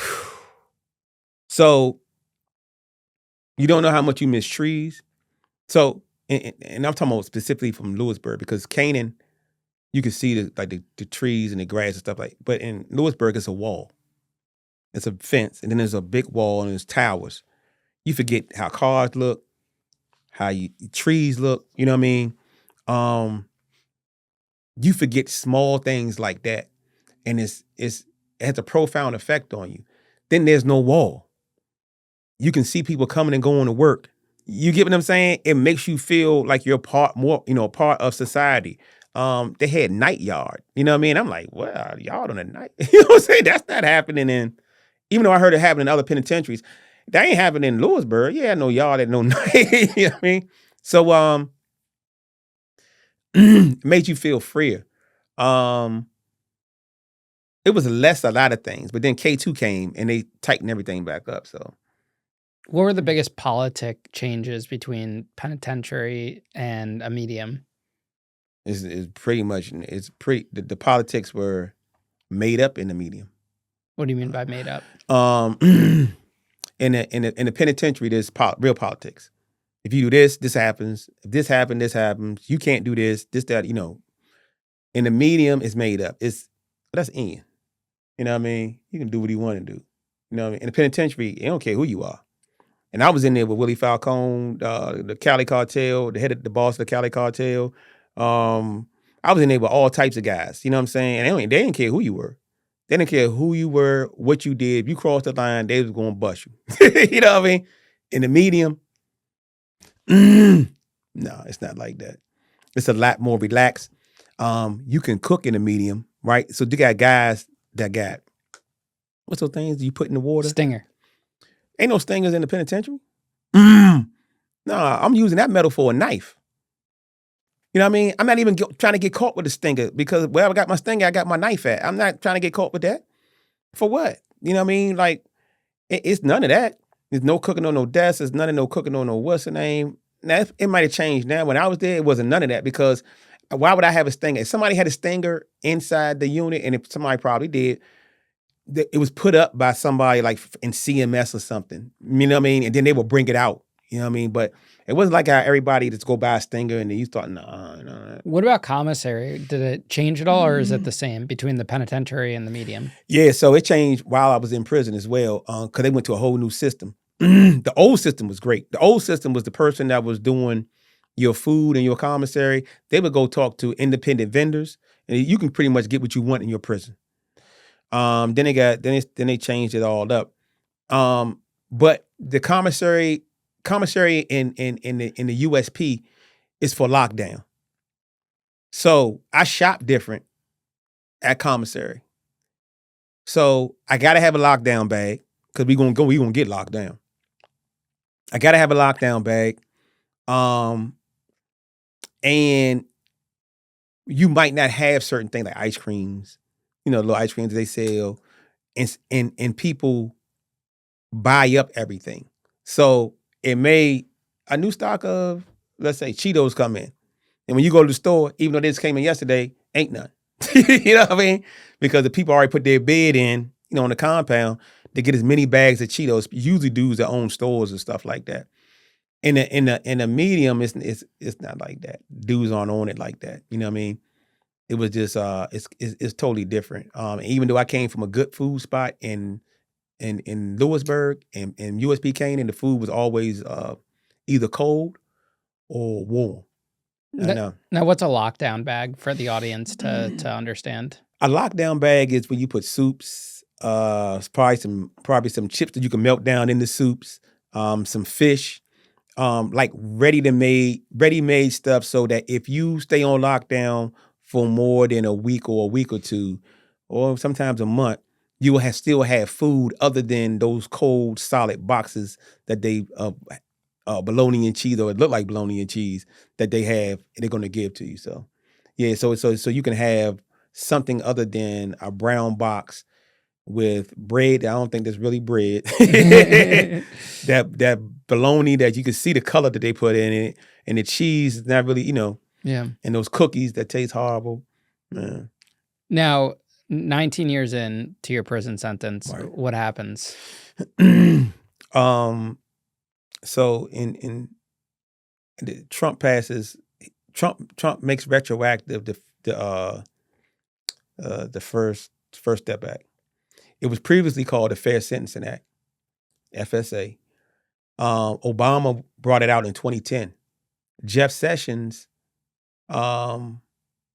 Sue Sponte comes up and says, hey, I'll give you up or down vote right now today, and I'll pass your bill, but it can't be retroactive. We'll make it retroactive in the guidelines. And Obama, made that deal. So his Fair Sentencing Act wasn't retroactive. Trump comes along later on and makes it, parts of it, retroactive. Now, don't make the whole thing, but just parts of it retroactive. When they did that, it gave my judge a chance to go back and look at my sentence and determine if he wanted to give me life again, because I was still in the life. I had 205 kilos. If he still wanted to give me life again, and I believe it was because of me learning the law and him seeing that, and him knowing by my legal filings that I definitely had changed. I can't tell you how I know that, but he could have gave me life. He didn't. He gave me 22 years. He could have gave me life again. He could have. So the guidelines didn't change then. It still would have been life regardless. 205 kilos, yeah. So all that did was allow the judge to revisit it? That's it. Ah. Yeah, and prior to that. Because before it was mandatory. Right. The But he mandatory could still got give life on the new gotcha, that makes sense. He could have gave me life, and he didn't. You know what I mean? And I wrote him a letter just recently thanking him. You know what I mean? Now, at the time of that hearing, or however it goes, do you have a lot of incident reports on your record? What did your prison file look like? Nah, so I was the proverbial jailhouse lawyer, is why I got the art of winning litigation in my book. I was when I first came in prison, they still had a Pell Grant program. A guy, Minka Norwood, very known in the federal system. Jailhouse lawyer. He's very known, very popular. He taught me law. The professor took a liking to him.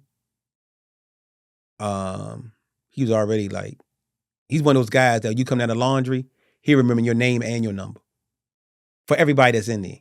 Like, this dude had a phenomenal mind.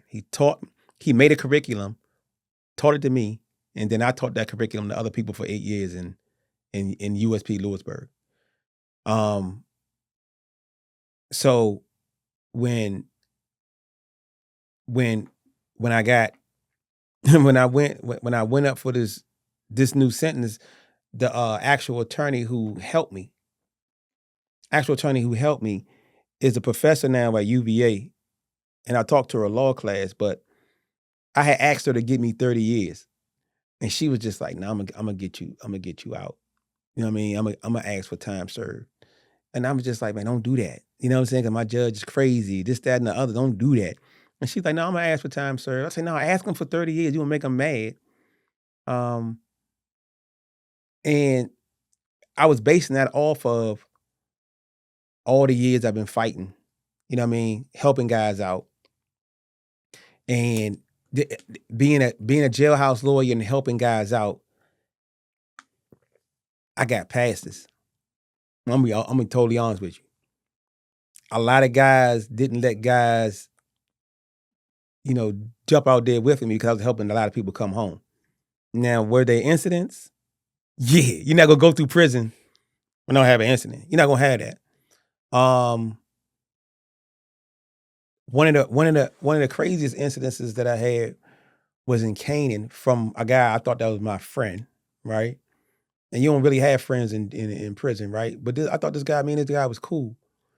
So I helped this guy get in contact with somebody out when they was doing all those urban novels. I knew somebody that was helping people publish them independently. So I just hooked them up. And they're the ones that help me with the book. They independently published my book, The Art of Winning Litigation. So they were trying to change words in my book.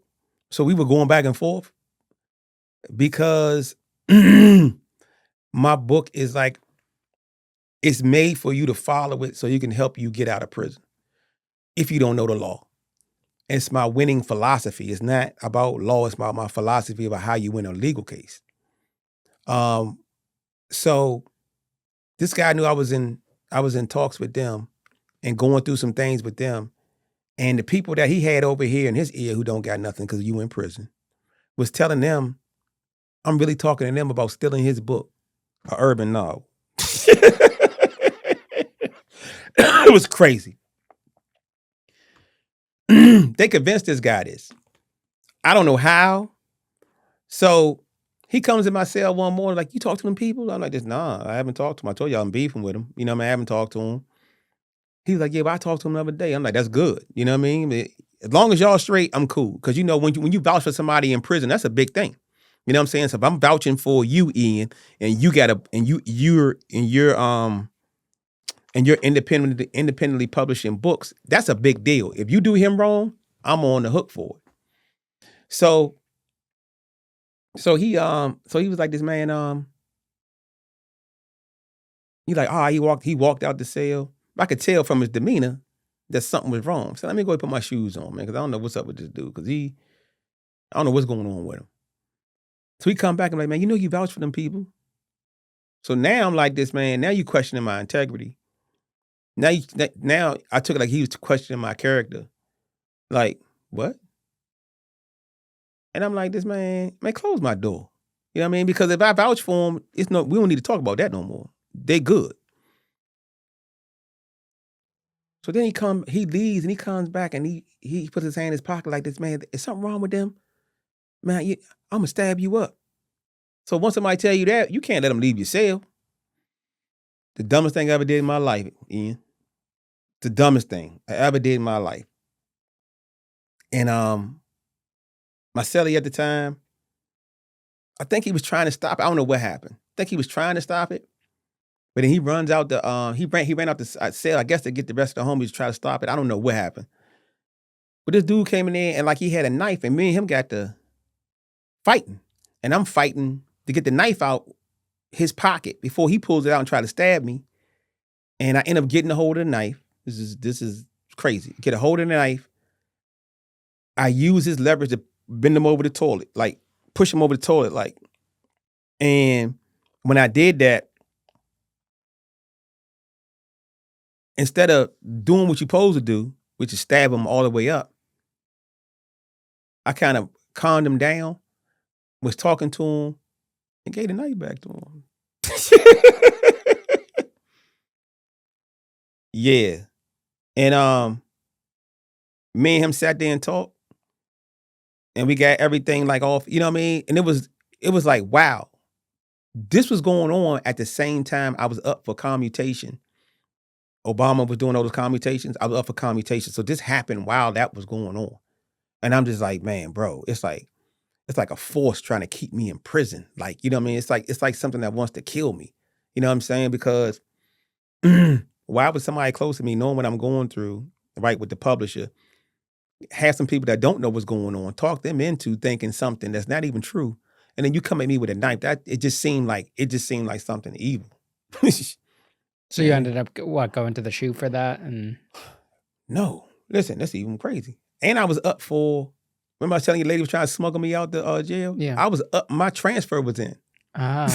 My commutation in and my transfer was in. Oh, so that could have messed up your whole medium, man. So the CO that was there, he came to Schuylkill. He got transferred to Schuylkill. He got a better position. And one day he came in my cell and he was like, "Hey, why you and that guy was fighting in y'all cell?" You know what I'm saying? He said, I knew you had control of it. And I'm sitting there thinking, man, I don't know why you thought that. I knew you had control of it, man. You know, I ain't want to ruin your transfer, man. You know, I don't want to let you know that I knew that. What y'all was fighting over, man? And then he was like, man, ho, was it because he's an asshole? I'm like, yeah, it is. You know what I mean? The dude was just a straight, you know, he ended up getting stabbed down Atlanta. You know what I mean? It's just, you got these guys that just, you know what I mean, really emotional. You can't be emotional like that in the penitentiary. You can't follow your emotions. You can't work out of emotions. I see a lot of younger kids, like when they were coming in the medium, they were like real emotional. And I'm like, bro, you know, what you're about to get into, right, is going to send you to the penitentiary. And when you get there, you're not going to be able to act like this at all. How did it feel to get back life? Man, having life is you physically feel like you're carrying around a 1,000-pound gorilla. So that's the first feeling that leaves you. It actually felt like somebody climbed off my back. I felt lighter, right? Then you don't believe it, you know? And then you start thinking about all your relationships. For me, it was my kids. Because I watched my kids grow up through pictures. When I left, my daughter was 9. It's 19 years later. My son was 3. It's 19 years later. His sister, who I was raising, 19 years later, she don't even remember, you know what I mean, the years I was in her life, you know what I mean? So, and knowing that I could never do that again, you know what I mean? It's not enough money in the world to have no life sentence. I don't care what nobody say. That is misery. And you've been to prison. You know that it's something different. It's a different type of, and my prison bit wasn't just all smooth. You know what I mean? I went to the smooth. You know, I was in some serious. I seen police in the smooth slam people, knock their teeth out their mouth, shoot people, with rubber. I've been in cages working out, and the person next to me is getting shot with a gun. You know, and so I seen some stuff. And it's you have to survive mentally. And one thing the guy Minka told me when I first got incarcerated, he was like, "Man, listen, I want you to do this every week. I want you to check your mental. If you and see if you got better, if you stayed the same or you got worse. And if you didn't get better, then you in a world of trouble." That's exactly what he told me. So I used to try to make those mental checks on myself. You know what I mean? I got big into spirituality, reading dream books, you know what I mean? Learning about how your brain works, neuroscience and stuff like that, because your brain plays tricks on you, right? And it'll have you accepting things that you wouldn't necessarily accept. Yeah. Tell us about that first day out of prison Mm. after 19 years, what that was like. So I got a buddy of mine who at the time his tow truck company was doing pretty good. So I want to juxtapose this when I got out of jail in 95. So I got out of jail in 95 because I got exonerated from the trial. My buddy picks me up. He got a convertible 300Z, Nissan 300ZX. He got the TV that pops out the I don't know if you want to remember. So the TV used to come out they had a disc. It transformed, came out. He had the trap in his car. And I was like, man, this is some 007. Man, what in the world? I've only been gone for like 16 months. It changed this much. And we used to drink Dom Perignon. They wasn't drinking, they was drinking Cristal. So I'm just like, hit a bottle of Cristal. And I'm like, dude, like, what changed? When I got out this time, my buddy had a tow truck company. So he was locked up with me. He got out. He bought a tow truck with his last little bit of money, slept in his tow truck. But what he did is get good with dispatch. So the dispatch started giving him all the more lucrative jobs. He went from one tow truck, and 5 years later, when I came home, he had 76 tow trucks. He had a truck that could tow other trucks. He really blew up. So when he came home and he picked me up, when we were driving, his phone is going off, like chiming, ching, ching, ching, ching, ching, ching, ching, ching. And I was like, bro, what is that? You know what I'm saying? He's like, every time there's a tow or something like that, my phone ding. I'm like, it's been dinging off the whole. You know what I'm saying? Like, yeah, that's money. And when I was about to go into the halfway house, he pulled a bunch of credit cards out of his pocket like this. And I'm saying, in 95, it was money. You know what I'm saying? Now we got credit cards. So one of the biggest things that when I first got out, I was really seeing like the difference in time. Things definitely changed. From one way, a guy picking me up in a rental car who got making $6 million a year from his company, you know what I mean? And then another guy that was just selling drugs back in 95. You get what I'm saying? It was like, it was totally different. I felt like my first day out, I felt like it was a sign that, that your life is different now. So I just kind of followed that sign. What was the first thing you ate? Oh, we went to, so we was going to the halfway house in DC, Hope Village. And we stopped in Baltimore and ate at Sylvia's, I think it's called, Miss something. It's right there on the wharf. And it was Eggs Benedict. Very bougie. Right, Eggs Benedict. I was like, I want some Eggs Benedict. Yep. And that's the first thing that I ate. Yep. What about your family? What happened with your parents, your brother? What did that look like when you got home? So my brother only got 5 years. And he did his time, came home, and again, I was telling you, like I had thought for a long time that my indictment, even though they wanted me, even though they was saying, I felt like it got started because of him. Me and him fell out. So I don't know why, but we hadn't talked for like 10 years in my bit. We hadn't talked. Right before I came home, my nephew, who is playing football collegiately now. Um, he he was he was his mom had reached out and said, hey, your nephew really good at playing football, this, that, and the other, man. When you get home, I want to have you in his life and stuff like that. And my brother was there. And that's the first time I got to talk to my brother in like 10 years. And I and my heart couldn't take um any more like anger or holding things against people. I was just like, you know what, man, family way more important than, you know what I'm saying, than the mistakes. And everybody made a mistake. So me and him, when he came home, man, he looked out for me. He was him and two of my other partners. Everybody else, nobody else did. Um the only other people that wanted to help me wanted to use me because I went to jail for life. They knew I could make some money. I was going to shut up.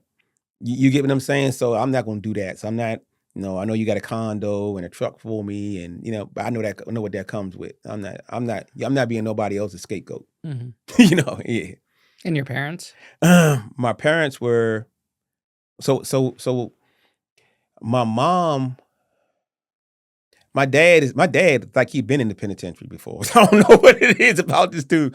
You would think he did time. You don't really get a rise. You don't get him like emotionally one way or the other. He's like real old school. My mom, it's crazy because when I was waiting for the decision, I got on my core links, opened up my email, and a guy next to me was like, "Man, hey, I need you to help me with this right here," because I told you I was a jailhouse lawyer. How should I word this? So I'm wording something for him, this, that, and the other, boom, boom, boom, and I look over. He's like, "Man, go back," because my core links was ticking. Let me go ahead and get your code. So and I did it. I looked back over and I read something from my lawyer, and it said, what's the name had granted your petition, this, that, and the other. Hold on, gave you 22 years and I'm saying, nah, this what? So I asked the guy, I said, man, read this for me. And when he read it for me, man, I had to sit down. And I got up and I was in the daze. And the guy said, man, you had life. Because he didn't know. I was in the medium. You know what I mean? He didn't know I had life. He was like, you had life? He's like, this man, hey, this guy right here just gave back his time. So when he said it, other people that knew me inside the unit was like, you gave your time back? Hey, he got to use the phone. So everybody is making noise that I gave my time back. And I'm saying, I'm numb. Like it's like I'm in a daze, and I'm like, I gotta call my mom. And my mom plays golf, and she don't usually answer the phone. So I'm gonna call her, and I know she ain't gonna answer the phone, but I gotta try. I call her, she picks up, and I say, Mom, they gave I gave my time back. She was like, what does that mean? I said, they took my life sentence back and gave me 22 years. Yeah, but what does that mean though? Like, and she was just like, that's all she kept saying. What does that? I don't understand what that means, Eric. Call me back when you could tell me what that. So I said, okay, Mom. So I walked outside. The move was on. So I walked outside and I walked to the yard and I just stood there with three other guys that I was you walk the yard with, and they were in awe, and I was in like, man, I can't believe this. Man, it felt so good. Yeah. Is it hard to adjust to a new life where it's not that fast money that you're used to making, even though there was such a big time gap in between? Man. And I heard the other guy, Mitchell, was talking about this, man. It's like you lose a superpower. So I had an idea for a dice game. This is a good example. Had an idea for a dice game. And so I came up with my own dice game. And I said, oh man, I'm gonna get this, patented if I can, this, that, and I didn't know it cost all that money. You know what I mean?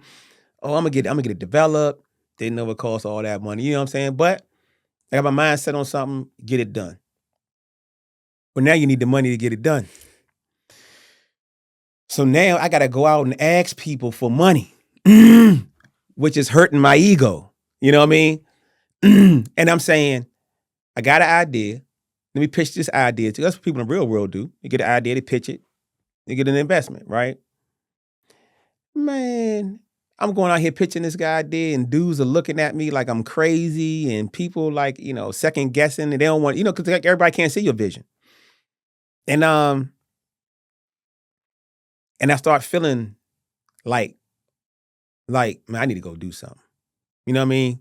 Um, I can't do this. Me going around asking people for money and giving people the privilege to tell me no. And so we were in the MGM and in the National Harbor, and my man he got like a little private suite and a concierge and stuff like that. So we were in there, and I was telling him how I felt.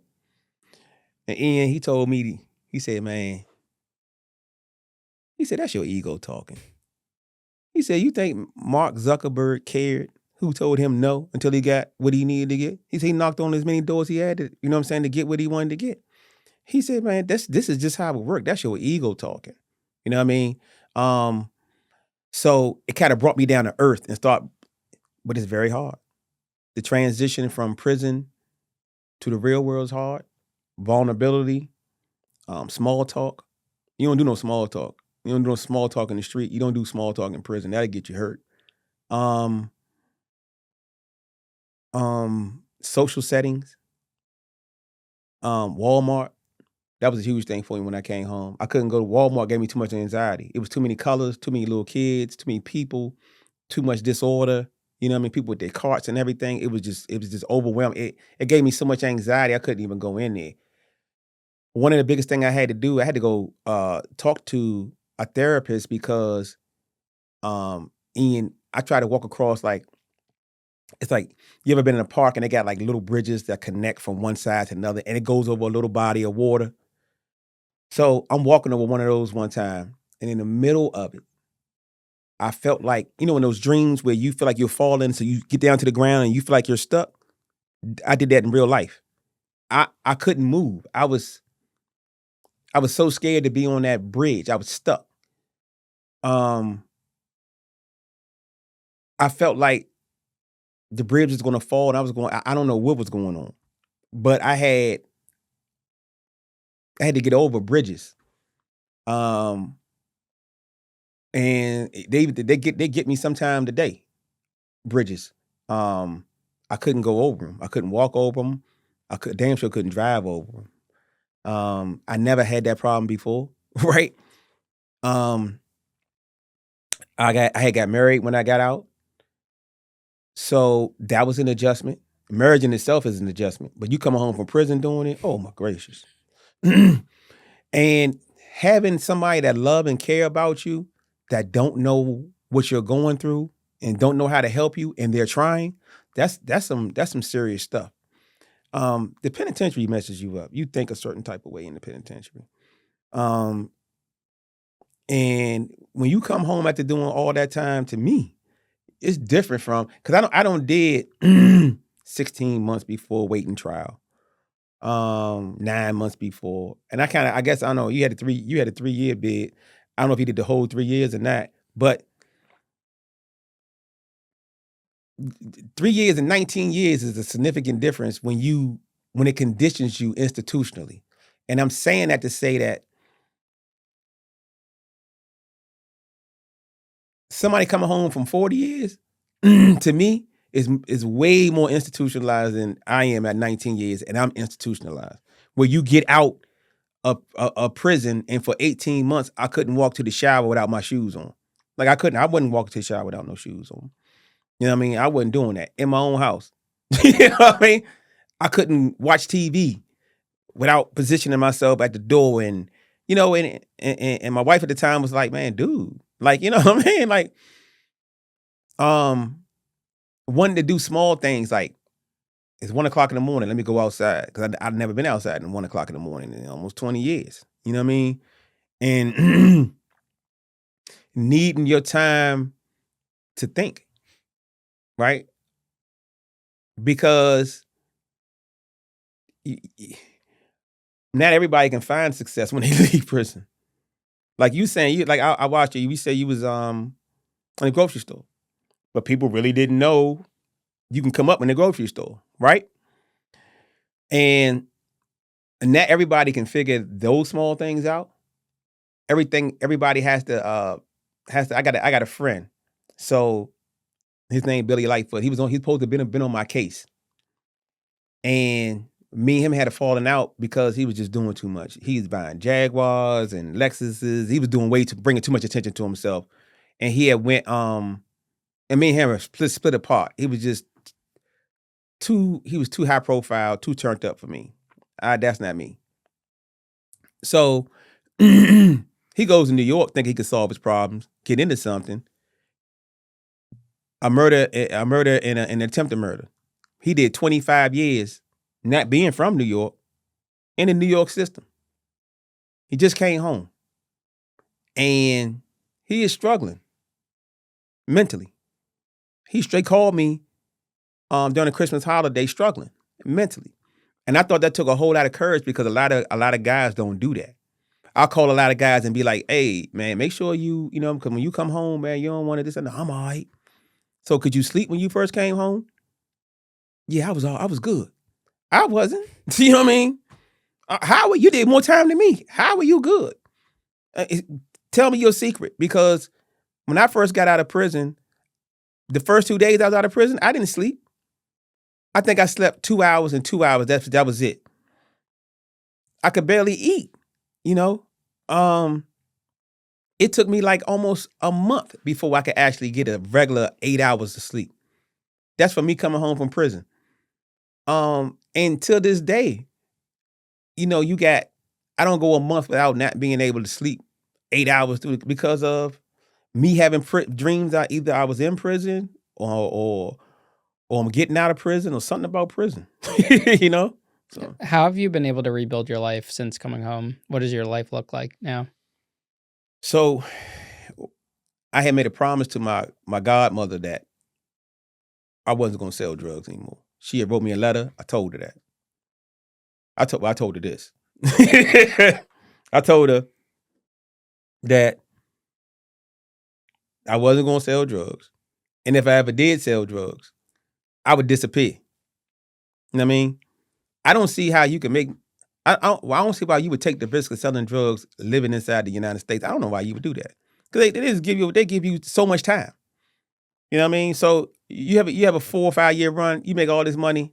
So what? Then you get 30 years. I'm 52. 30, it's no more 30-year bits. You know what I mean? Yeah, that $1 million in a year doesn't make sense over the 30. My dad said that. My dad said that. So the first thing I did is say, you know what? And I started while I was in prison. I need to change who I am.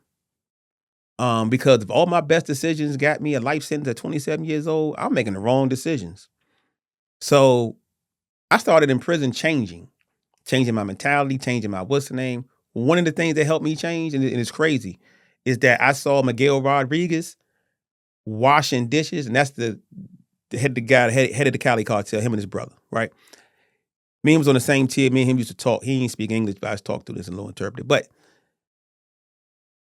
the slop sink was right across from my cell.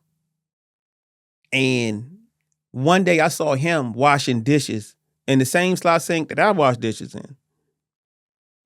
Brushing his teeth in the same slop sink that I was. And I knew then, this is a cocaine god. You know what I mean? Yeah, this dude, billions of dollars from cocaine. He told me he made more money in pharmaceutical companies than he did selling cocaine. I thought he was lying at the time, but I guess they had their own version of Walgreens and understanding opioids and stuff that now. Yeah, like, and I'm saying this dude is a multi-billionaire, right? He washing dishes in the same slop sink as me. And it was just like it was like the universe revealing this to me. Like, dude, like, what do you like? Come on, you know what I mean? And that was an eye opener. When Barack Obama won Iowa, not the presidency, but when he went in Iowa and won the caucus, when he's supposed to come out dead last, eye opener. I said, somebody lied to me my whole life. Somebody told me I can't be anything, you know what I'm saying, other than a singer, a rapper, a dancer. You get what I'm saying? Somebody that's going to entertain somebody. I can't become something like what he's trying to become.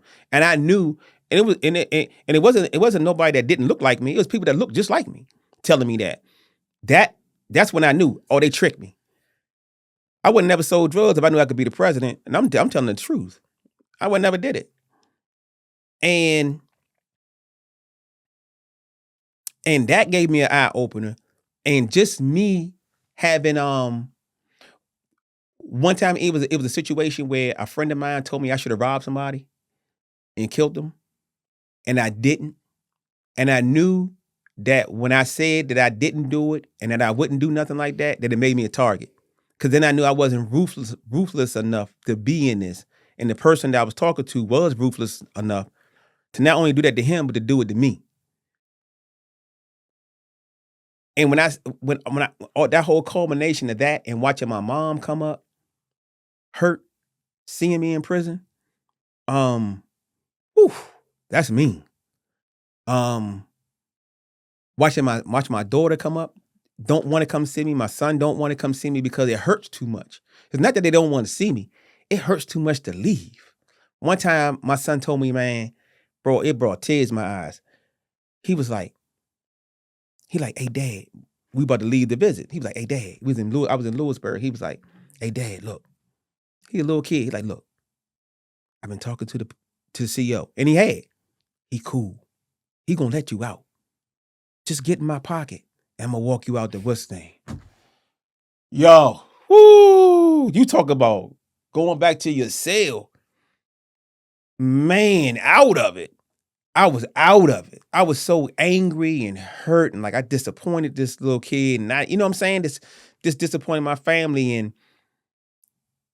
so when I got out of prison, I made a conscious effort to give myself a chance. Somebody, this girl that I wrote one time told me that I didn't give myself a chance, and I'm thinking, Ian, come on, man. You know, I don't count it over $1 million. You get what I'm saying? Like, give myself a chance. You know who you talking to? Like, and once your ego subside, I'm like, yeah, she right. I never did because the hardest thing to do was the right thing, and I did it in prison. I did the right things in prison, and that's hard to do. You know what I mean? Didn't get into any like vice. Now I did have a ticket at one time. I did have a ticket. I did have a ticket when I was in Schuylkill. I did have a ticket. It didn't turn out too good, man. They cracked my head open, man.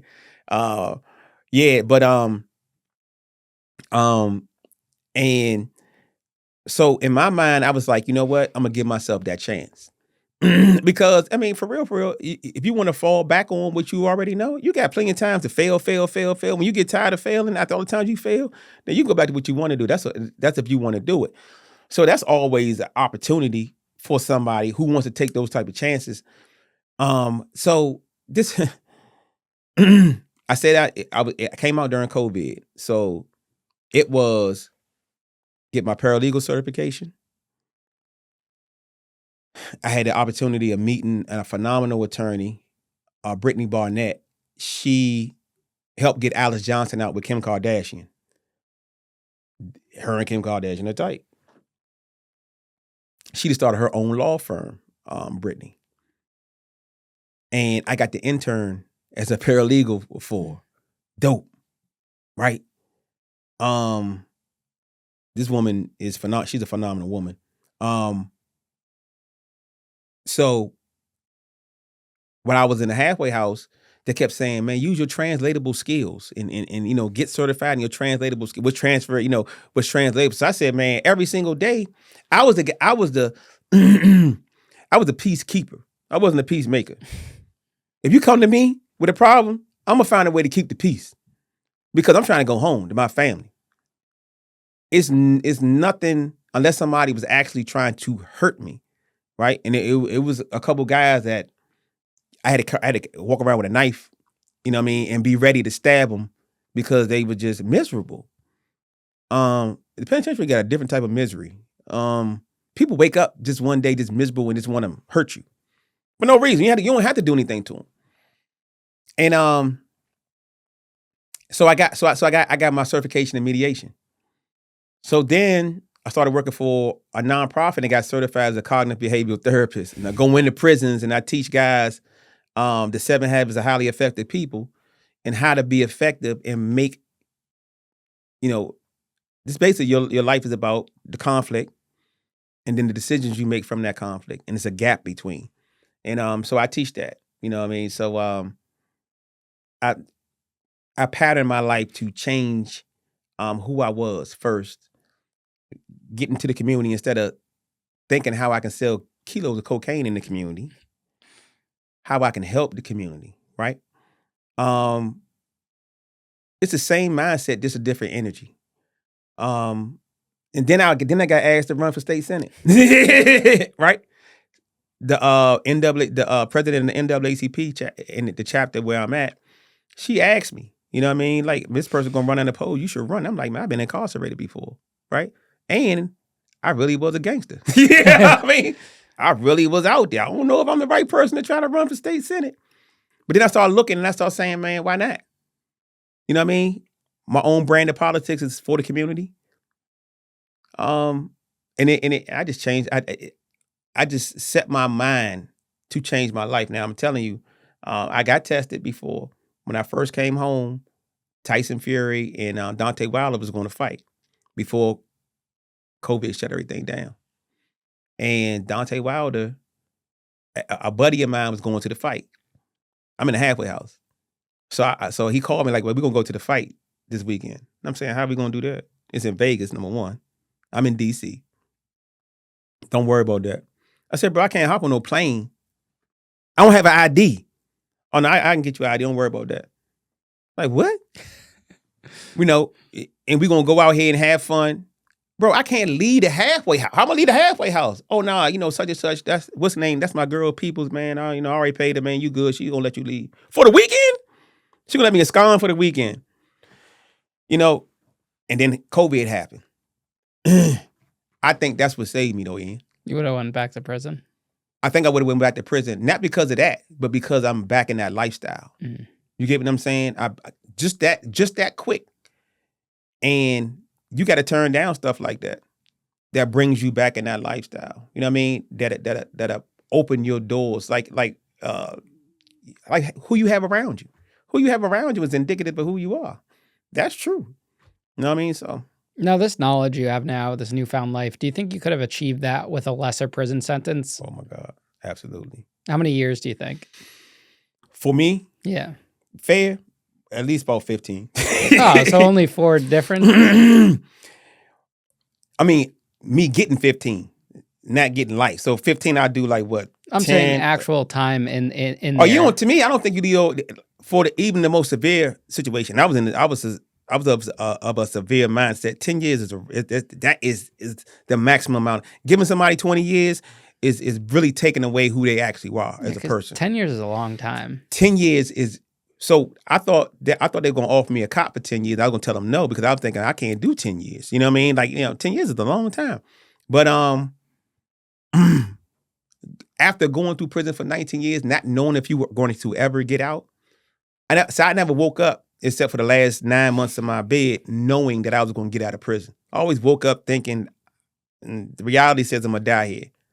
So it takes on like a totally different. But for me, if they handed out 10 years to drug dealers, you over with. At 10 years for a drug dealer, you over with, unless you really plugged in. Yeah, and then you look at like a manslaughter case where there's lives taken and they get 3 to 5 years. Right. You know?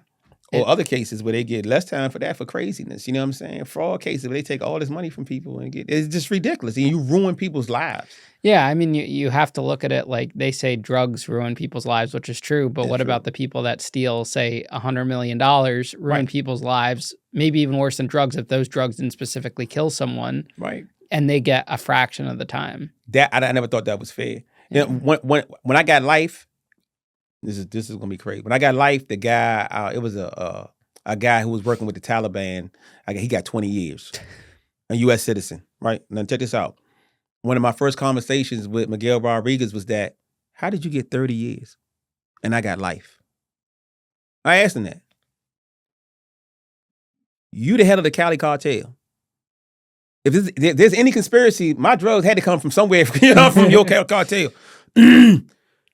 You got 30 years and I got a mandated life sentence. Why? You get what I'm saying? It doesn't make sense. Why did you let 40 people go to get me? You let 40 people back into the communities and all of them sold drugs again. to give me a life sentence. That don't make any sense.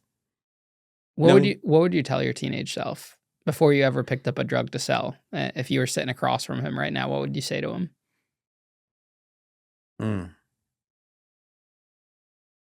I probably tell him that, you could become the president. Like, the people lying to you. I think that's the most compelling thing I could tell myself. Because I would know what that meant. That you can actually become. Don't let people tell you that you couldn't do that. You know what I mean? Because I believe that. You know what I mean? I have all the jokes. He put a black man in the White House. He got to paint it black and all this dumb ass. You know what I'm saying? But all that's reinforcing what you can and can't do in life. You know what I mean? And I will make sure I tell my teenage self that, like that. And then not only that life is going to take you on a journey. It's going to life is going to take you on a journey that's going to take you on. You can prolong that journey. You know what I mean? Like, my mom was like, Eric, you should have just went to law school. You know what I mean? I'm a paralegal, and I'm beating judges. I'm beating United States attorneys, assistant United States attorneys. They don't want to let people out, but they got to let them out because I'm filing things pro se. And that's phenomenal if you think about it, because they don't respect pro se. And that I'm helping people get their sentence reduced, and some people get their convictions overturned when lawyers can't do that. And the majority of my friends are lawyers now, and they're like, I don't know how you do that. You get what I'm saying? And I could have just skipped all that other stuff, you know what I mean? And really been like a serious lawyer, but I just didn't believe it. No. Well, Eric, I appreciate you coming on the show today, Thank man. You did great. You crushed it. I'm glad we could hear your story today, and Thank you for having me. Best of luck with the election. All right, thank you. And we'll have the stuff, to all of your stuff, the books and everything in the description of this episode. All right.